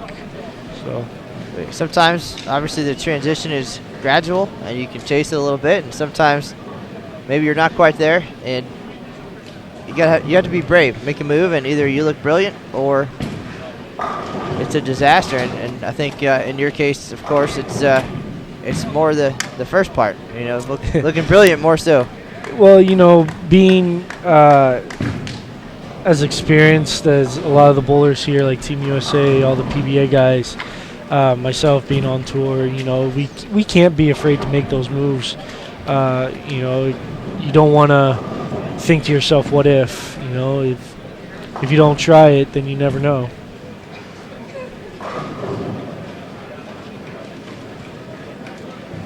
All right, well, of course, you made the right move there at the end of singles, and were able to sneak into the top 4 as the number 4 seed and get all the way to the gold medal. Things didn't work out so well today in doubles, but tomorrow's another day, the rest day. That's right, yep. And we're going to watch the final couple frames here. Again, Iceland and Spain, Bermuda and Canada. And I know we'll be here for another 8 games or so. What do you guys have planned for the rest of the day, and what's tomorrow going to bring you? You mentioned laundry, relaxing a little bit. Anything nearby that you're hoping to see before you leave town? We might go to Ferrari World one of the days. May want to ride the fastest roller coaster. Never know. But hopefully Dave and Jonathan here string together a back half of pretty good bowling, and I'll be coming here tomorrow watching them, cheering them on like they did for me. So, well, they were 5th on this squad coming into game number 4, and having a real good game here. Again, they were 5th at plus 39, leader only plus 95, so they're certainly picking up some pins here. Not sure how the rest of the folks bowled, but some decent scores across the house here, at least as far as we can see. Yeah, these are some of the best lanes in this house. I would say from 9 and 10 all the way to about 27 and 8, 29, 30. They're pretty good pairs. The ends, they get tricky because they're total opposites. The low end's really tight. The high end hooks a whole lot. So you never know where everybody started the block. It really makes a big difference in how the lanes are going to play. All right, well, 4th after the first squad, plus 184. So even our leaders here on the second squad have some work to do. Yeah. What was sorry?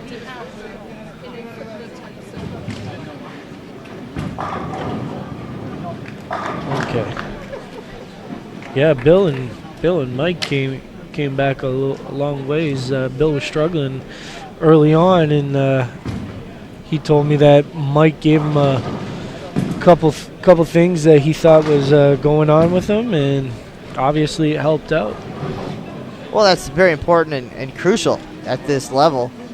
You guys are all top players, of course, but having those extra eyes behind you, even in singles, there's two of you on the pair, but now having the rest of the team in the back and on the lanes, that has to help. Can't be afraid to speak up, I guess. I know some people maybe not so much, but any intimidation for you to just step up and talk to your guys and tell them what's going on? No, we have a good group of guys. We always have a few training camps before a big tournament like this, so we all get to know each other if we already don't. And like I've been bowling with Frankie the last 2 days. I haven't bowled with him. I didn't bowl with him last year, but I can't be afraid to say, hey, I think this is wrong and we need to try this. You have to have 110% of faith in your teammates, because if you don't, then it's going to be tough to see and talk to each other about how the lanes are playing. Well, and that's something I think a lot of people don't even think about or even understand, is that you guys are Team Canada, but Canada's a big place, and you may not see each other but once or twice a year at those training camps, and for Team USA it's really once. It's a lot of the guys are on tour or may live in the same area, but it's possible you might only see each other those 1 or 2 times, whereas other countries, they live and train together 24/7. That's what they do. Yeah. So it's interesting the way bowling works around the world like that. Exactly. All right, folks. Well, game 4 is in the books. Nice run there for Canada, about 90 over that game, so that's going to be a nice move for them. And scores will be updated online shortly. We'll have the update for you here on Bowl TV as soon as it's available. This is Matt Canizaro alongside Dan Mlelen. Dan, I'm sure you want to get going and go check out what Abu Dhabi has to offer. Yeah, definitely going to help these guys out the last 2 games, and hopefully they don't do what myself and Frankie did. So Oscu's trying to stick his finger in my mouth right now. But yeah, so I'm going to go help out the guys. It was a pleasure. All right, well, we definitely appreciate your insight, and congratulations again on the gold medal, and hopefully more to come. Thank you. All right, folks, that was Dan Mlelen, singles gold medalist from Canada, stepping in and giving you some insight from a player's perspective here at the World Championships. We've got 2 more games coming up before we take a break for oiling for the last squad of the day, so sit tight, enjoy. We appreciate everybody joining us here on Bowl TV. Go ahead and continue to send us your thoughts and questions, and we'll address those and hopefully find some more interesting guests to join us. It's going to be a long week of coverage here in Abu Dhabi. This is just day 3 of 9 of our non-stop coverage of the World Championships.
So game 5 underway. We've got Australia and the Philippines on our left.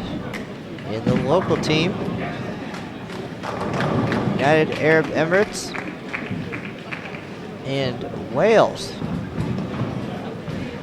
here on 11 and 12. I'll update the standings for you in just a few minutes. A nice surge by Canada.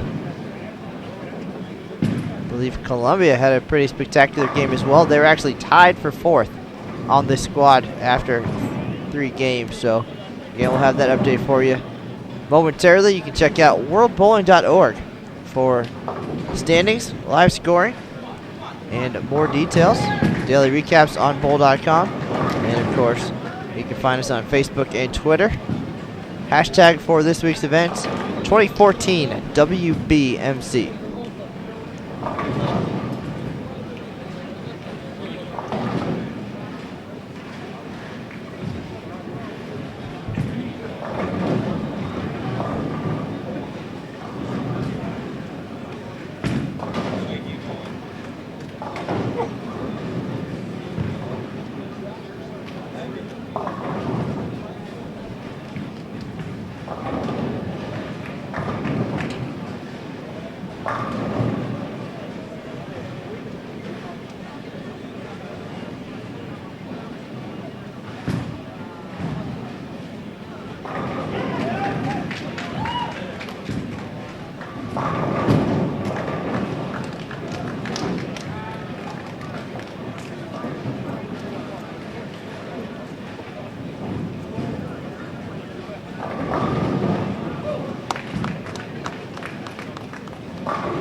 We have had some pretty interesting guests today on our live stream. If you missed any of the action, you can go back and watch it on demand.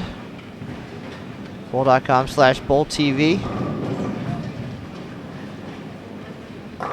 Started the day with Tim Mack, former international, well, I guess currently an international star, but former Team USA member, current coach of Bermuda. And then Chris Barnes came on for a little while. Then we talked to singles gold medalist Dan Mlelen. And a lot of great insight there that maybe we don't see here behind the cameras. And if there's anybody you'd like to hear from, maybe we can bring him in the booth while we're here for the rest of the week. You heard from Stu Williams yesterday during the singles finals. If you missed that, go back and check it out. Very exciting finale to that great event. And of course, the always insightful Lucas Wiseman. Well, thank you very much, Matt. Appreciate that. Thanks for doing a great interview with Dan Mlelen. We learned a lot of great information, and Dan, of course, always a very humble champion. So he's worked very hard to get to where he is today, and it was nice to see him on the medal stand getting his gold medal yesterday after what was a fantastic performance in the singles event. So nice job with the interview, Matt. I know the fans at home appreciate it. Thank you, sir. And we're just kind of rolling through here. Game 5 of 6 currently underway.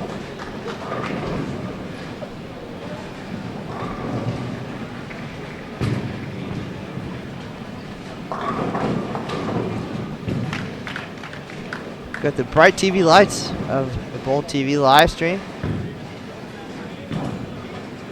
Also live on Abu Dhabi TV this week. Looks like we're still waiting for an update on the standings after Game 4. Scores have been a lot lower on this squad than they were on the first squad today, so I'll have a better idea here in just a few minutes once they get the scores updated after that 4th game. Another squad coming up after this one starts in about 2 hours, running about 10 minutes behind schedule so far today, but not too bad. Again, the 3rd squad should get underway in about 2 hours. And the final squad of doubles qualifying tomorrow morning, 9 a.m. local time here in the UAE. And our medal round starts at the same time the singles medal round started. It starts at 1:30 local time tomorrow, which is 10:30 a.m. Central European time and 4:30 a.m. Eastern time in the United States.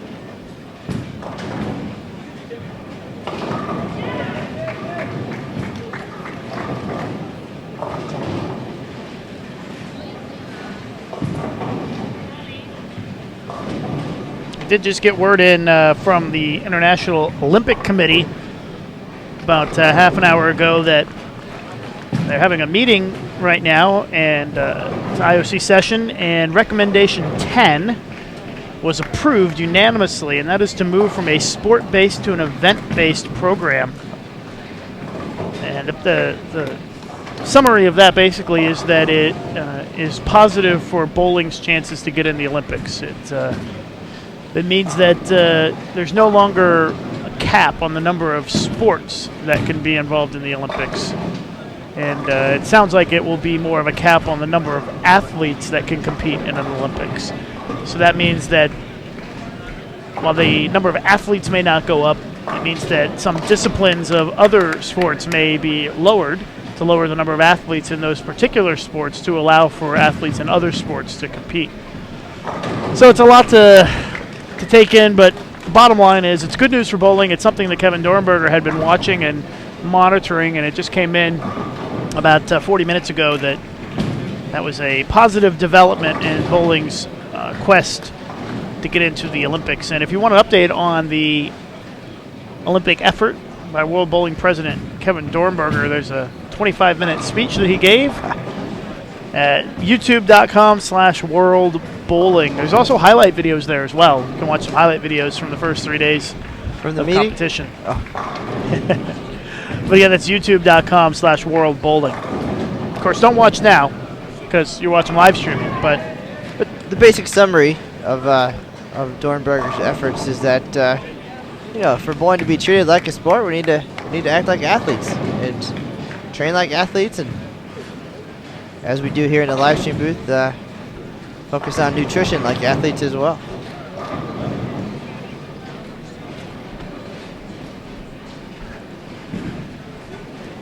see if we've got an update after the fourth game yet. Doesn't look like it. Maybe they've just finished on some of the pairs because I see some of the pairs don't have any bowling happening on them. So I'm wondering if they've just finished game 4 or if they've already finished game 5. Or if they had a breakdown and had to move or something. Or if the live scoring's no longer working. All of those things are a possibility.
Got about a game and a half to go on this squad before we have our break for re-oiling.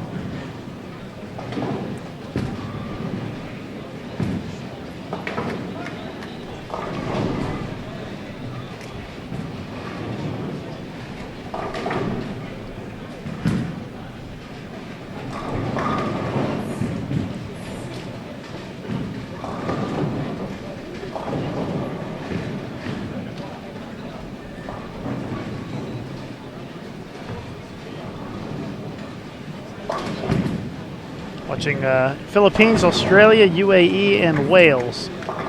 This game on the featured pairs.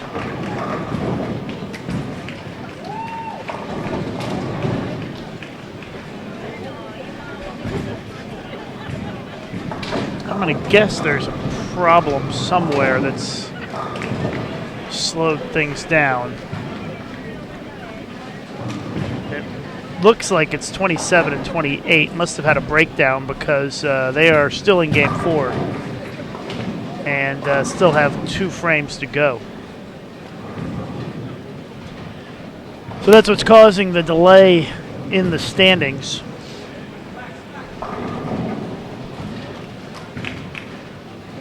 Has kept that pair from getting started up again. I can tell you that down on lane 5, Perttu Husila of Finland with the front 7.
Perttu has the front 9 now down on lane 5. Not too many people, I think, have noticed because it's down there kind of far away, but we have. So I'm going to run down there and see if I can get a video of his last ball, should he complete the task. I'm going to leave it in the capable Matt Canizaro's hands. All right, folks, you're watching the back half of game number 5 here in the second squad of qualifying for doubles at the 2014 World Bowling Men's Championships. Our highest game of the week so far, 297, and that was right here on our featured pair, 11 and 12 during singles. Got a couple 289s. And now front 9 down on 5 and 6. Lucas is going to head that way.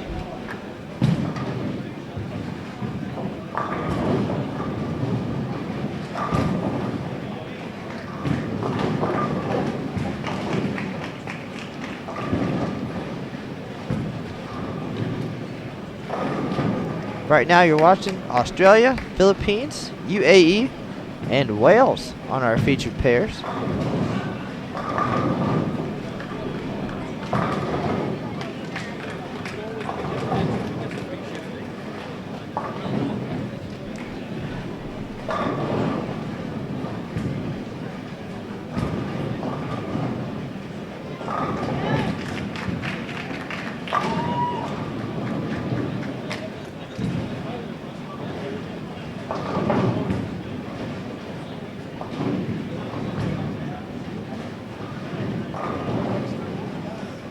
And it looks like whatever happened down on the high side as far as the lane breakdown, that they're going to put lanes 3 and 4 in play here for the rest of this squad.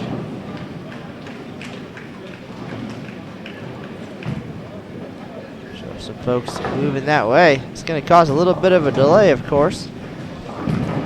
Hopefully we can make that time up with lots of strikes. Looks like Lucas is on his way back, so no perfect game. It's like a 7 count. A split first shot in the 10th, but here's Lucas for more details. Well, I went down there to see if I could get some video of it, and Pertu stopped me and said, "Can you at least let me get the first 2 strikes before you jinx me and start recording?"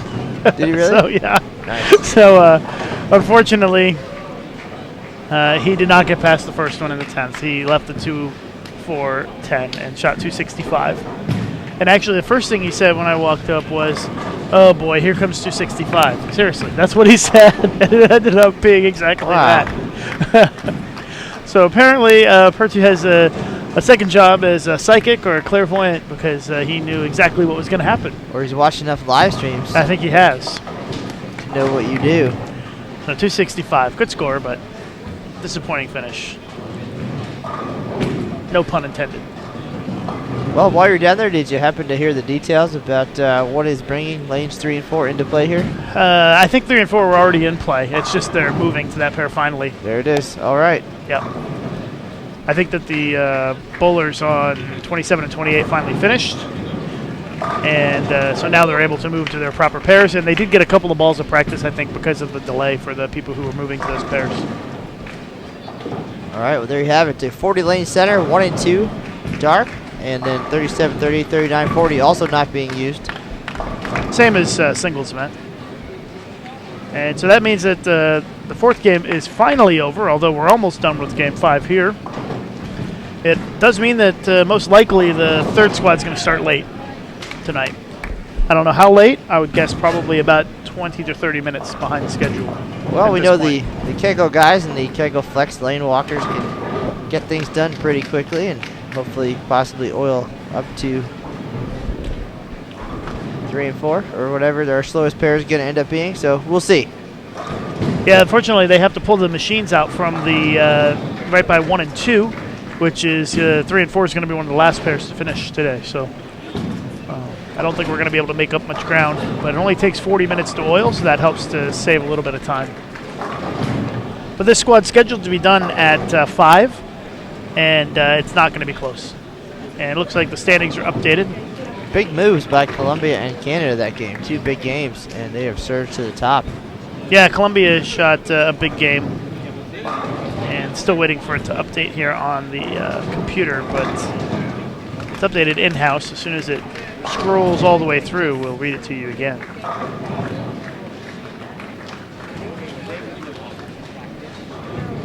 And here it is, updated. Columbia 514 moves into first on the squad at 1753, but averaging 219.12, which is only fourth based on average. So still a little bit of work to do for the Colombians. Canada 1724.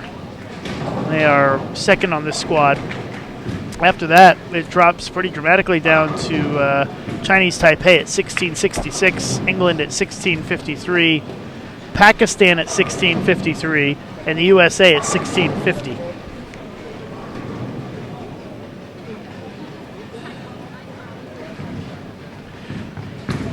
So Colombia, Canada, Chinese Taipei, England, your top four on this squad, but overall a lower scoring squad than what we haven't seen this morning.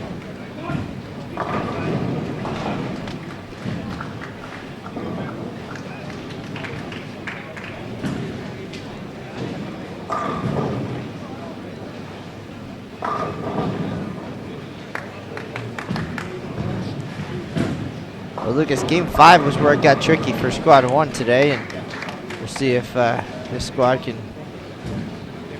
improve on that, make up some ground. But again, plus 184 was the number after the opening squad. So these guys with a lot of work to do with just 2 games left.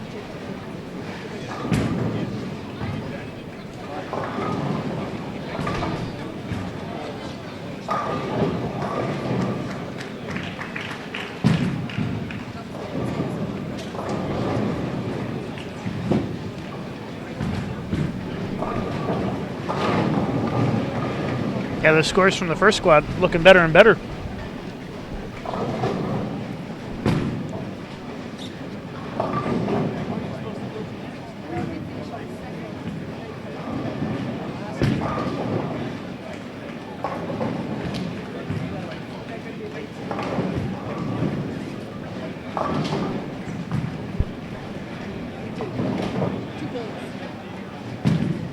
On the starting lane.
All right, folks, game 5 coming to a close here on 11 and 12.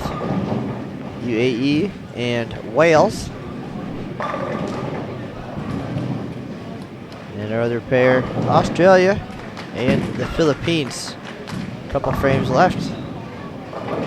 And then the grand finale, game 6 for this squad. Just minutes away.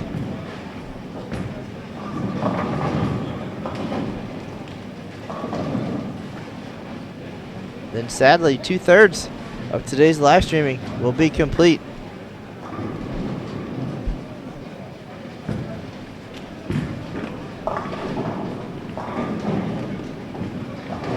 And if you'd like to send us a tweet, you can do so using the hashtag 2014WBMC, 2014WBMC, and you can send us a message. Our Regards to Ahmed Al Hamadi in the chat, saying, thank you, Bold TV, for the live stream. You're welcome. Thank you for tuning in. We appreciate you spending some time watching the live coverage here of the 2014 World Bowling Men's Championships, a great event here put on by World Bowling and the Emirates Bowling Federation as well.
Well, the good news is I don't think that the delay, and I could be wrong, I don't know that the delay is going to affect our featured pairs. It could, but we'll find out if the bowlers for Game 6 make it to our featured pairs quickly or not.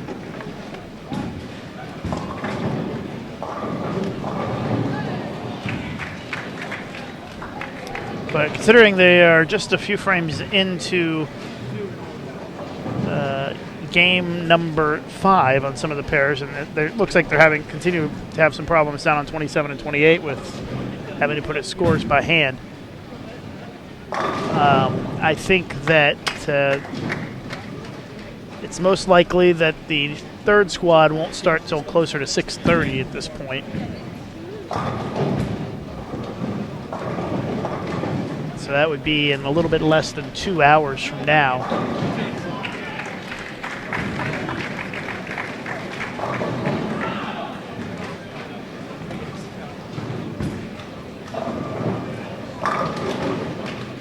Because we already started 10 minutes late on this squad, and we're going to lose another 10 minutes plus the delay for the issue.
All right, our first live stream pair here, 11 and 12, is going to be Turkey and Pakistan.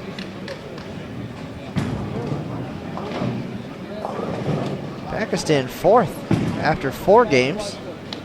Having a pretty decent day on this squad. Yeah, it looks like they are sitting at plus 50 at this point. What were they going into the 5th game? So they lost 3 pins, but still plus 50, good score. Is Pakistan bowling well? Not a traditional bowling power, but you know, maybe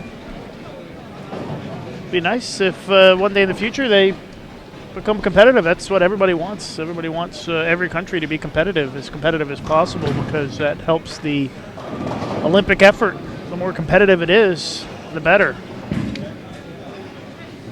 And The more countries that win medals, the better, because a lot of countries' funding is based on how many medals they win in competitions like this. I don't think plus 50 is really on track to be able to make the finals, but it's still a pretty solid showing so far for Pakistan. And looks like I was right, no delay on our featured pairs, so we'll move right along here, although there will be a delay in receiving the scores after Game 5, and there'll be, I think, 3 or probably 6 pairs that will finish maybe as much as a half an hour behind everybody else, but we will stay on through the end of this squad. And I feel bad for the folks at Abu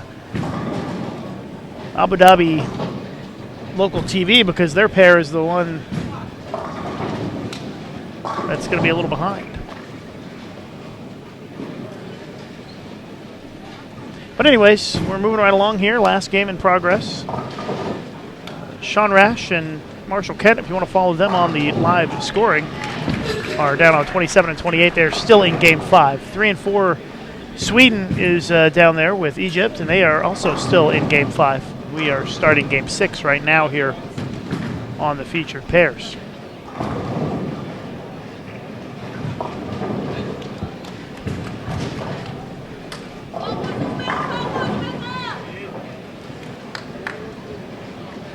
All right, Mexico and Norway underway.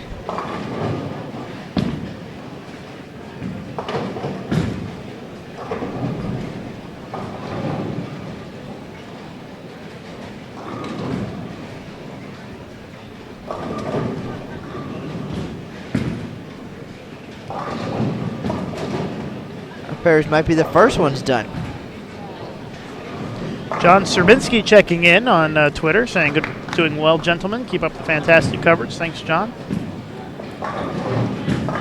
That is John Serbinski, half of the 2013 World Championship doubles gold medalist. Chris Barnes teamed up to take home the gold last year at Sunset Station in Henderson, Nevada. Chris Barnes is here this year. Serbinski not making the trip, but thanks for tuning in and watching at home.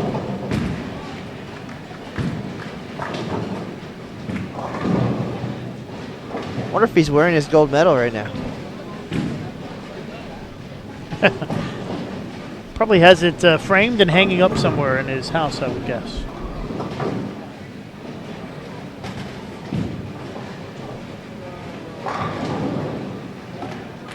Not a bad year for him at all, 2013. So won an eagle.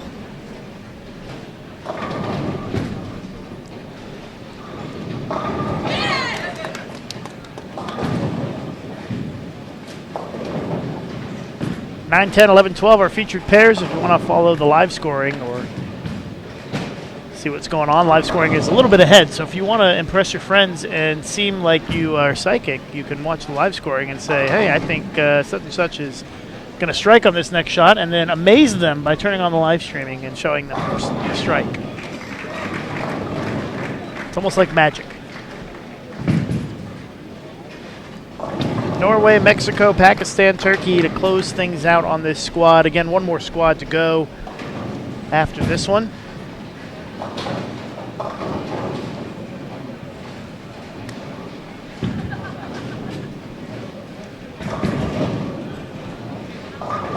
And like I said, it will be a bit before we can get some updated standings.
If you're looking at the live scoring and you see a lot of pairs not bowling right now, it's because things are a little bit out of sorts because of, I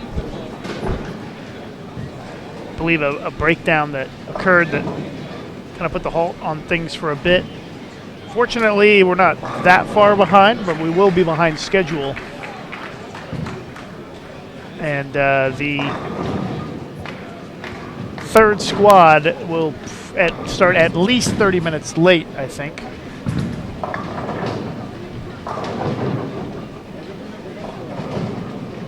Probably in about an hour and 45 minutes. That may be a bit optimistic at this point, but we'll see.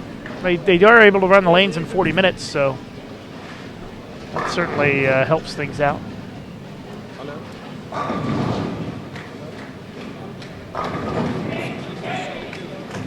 But either way, we'll be on the air as soon as they get started, and you can find the live streaming at bowl.com/bowltv, or subscribe to our YouTube channel to get some email alerts. You can subscribe to Bowl TV. It's completely free and post a lot of great videos, have a lot of great live streaming.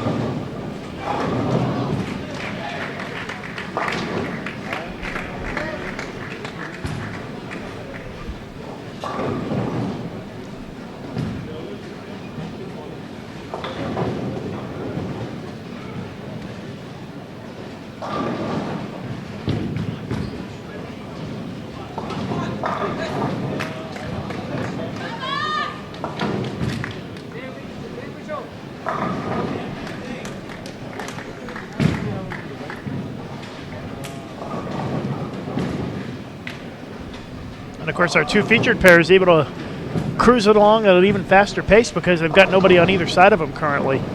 helping to move things along for them. They're going to get done pretty quick. Already at the halfway point of the finale here. That means a longer break for us. Yeah, how about that?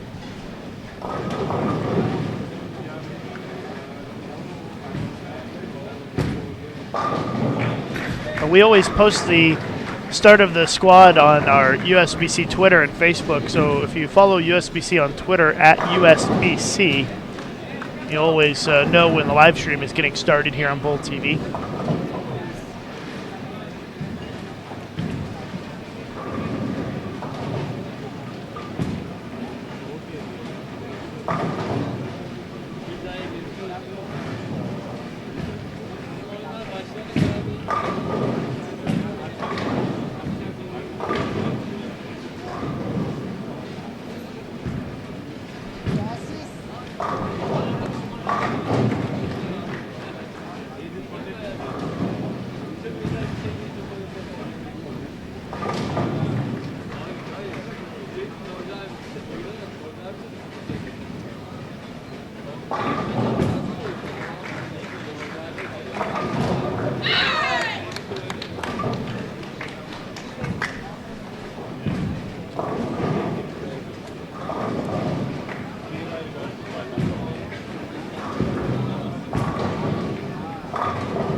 नहीं mike on the way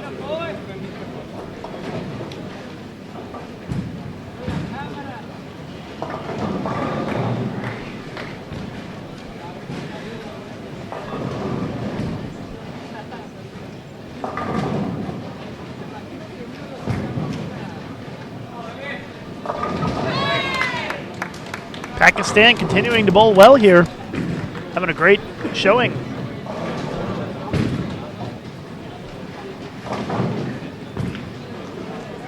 Sultan Durrani and Omar Khalid Salim from Pakistan. Both working on strings of strikes now, and sitting at plus 50 for the first 5 games today.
Looks like everybody has finally finished Game 5, so we should get an update on the standings pretty soon.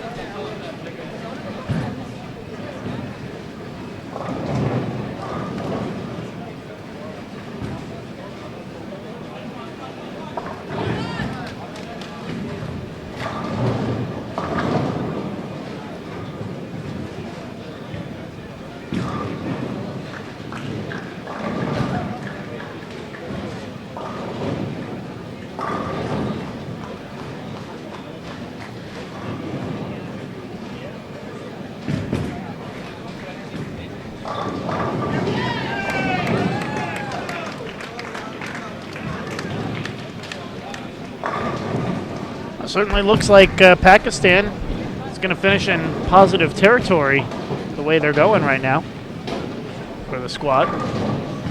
Already sitting at plus 50, bowling pretty well this game. Both bowlers in the 150s in the 7th frame.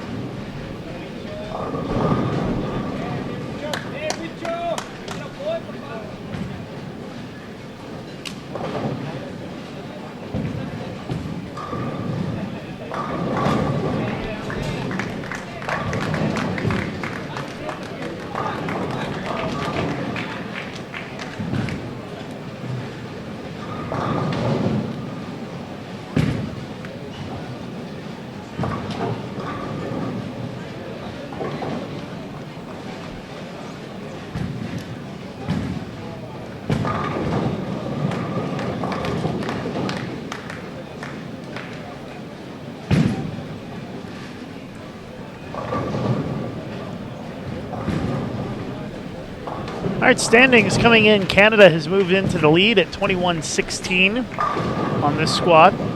Colombia 2105, USA 2100, Sweden 2088, but none of those scores are high enough to crack the top 5 based on average.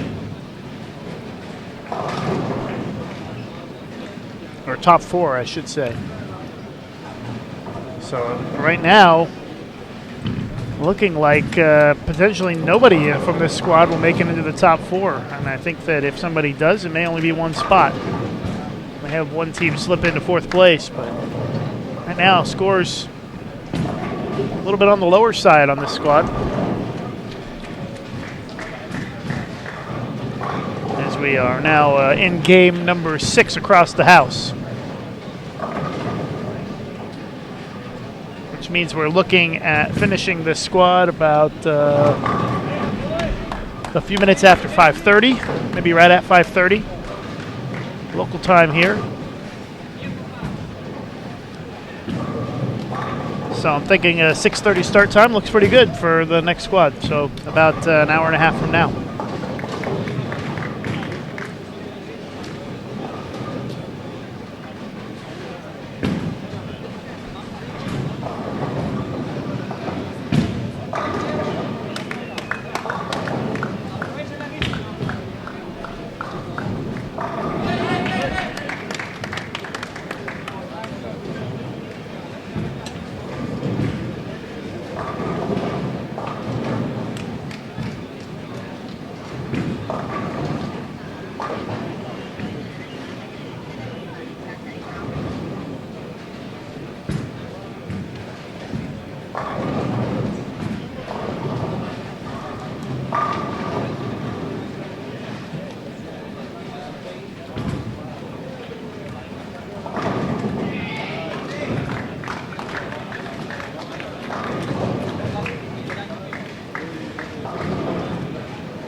Yeah, based on average, the top 7 teams came from this squad this morning.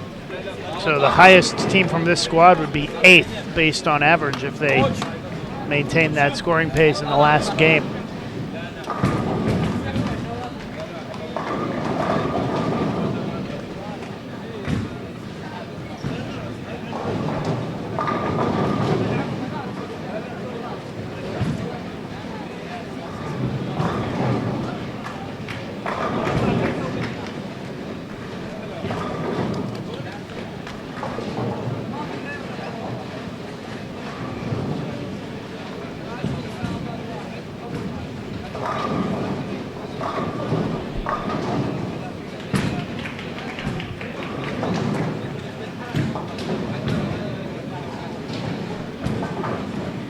We're in the 10th frame, our final frame on our live stream pairs for this squad.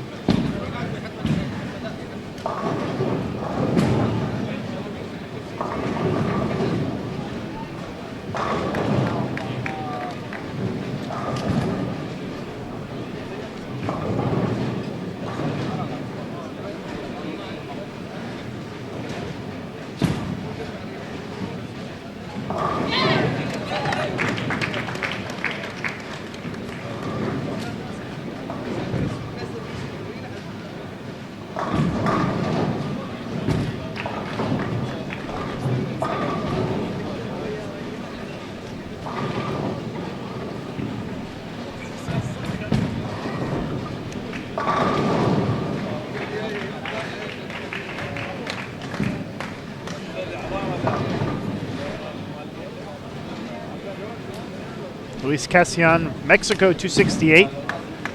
Gets him into positive territory for the day.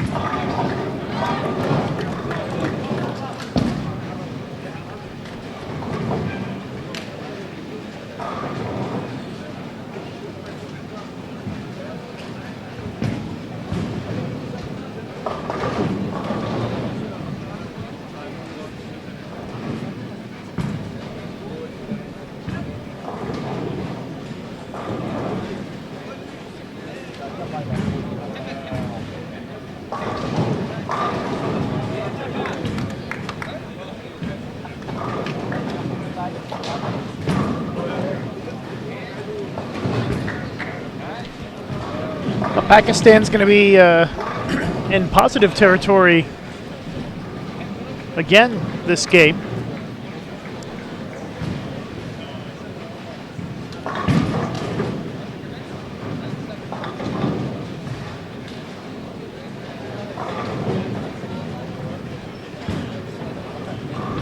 Sultan Durrani with 219 finishes the day at plus 40.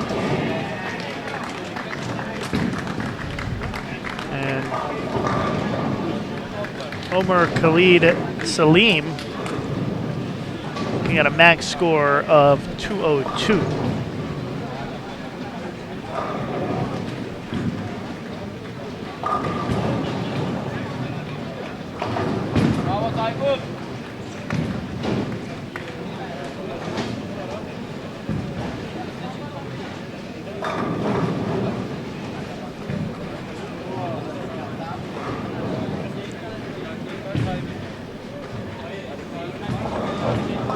.428 from Norway.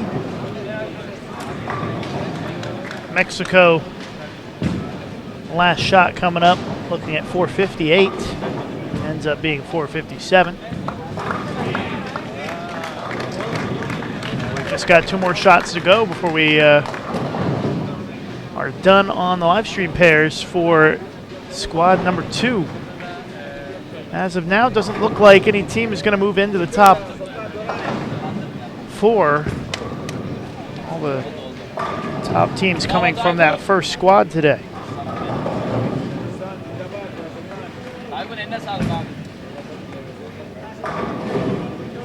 It's possible that Canada, Colombia, Sweden, some of those teams could make it in if they in the top 4 if they bowl a good last game. Looks like England may be doing just that, but they sit let's see here, pretty far back. 523 back. That's a lot, but they're going to go 269, 229, so not quite, or 267, max 229, so not quite enough. But 201 for Pakistan, so Pakistan finishes with 420, and the Pakistanis end up getting to plus 70 for the day. So that's a good score for Pakistan. So nice to see them putting up a pretty solid score here in the doubles event. Sultan Durrani and Omar Khalid Salim. And that's going to do it for our coverage here of this squad. Be sure to keep an eye on the live scoring, and the results will update as soon as this squad is over, probably in the next 30 minutes or so. So we'll see you back here at about 6:30, which is a little less than 90 minutes from now.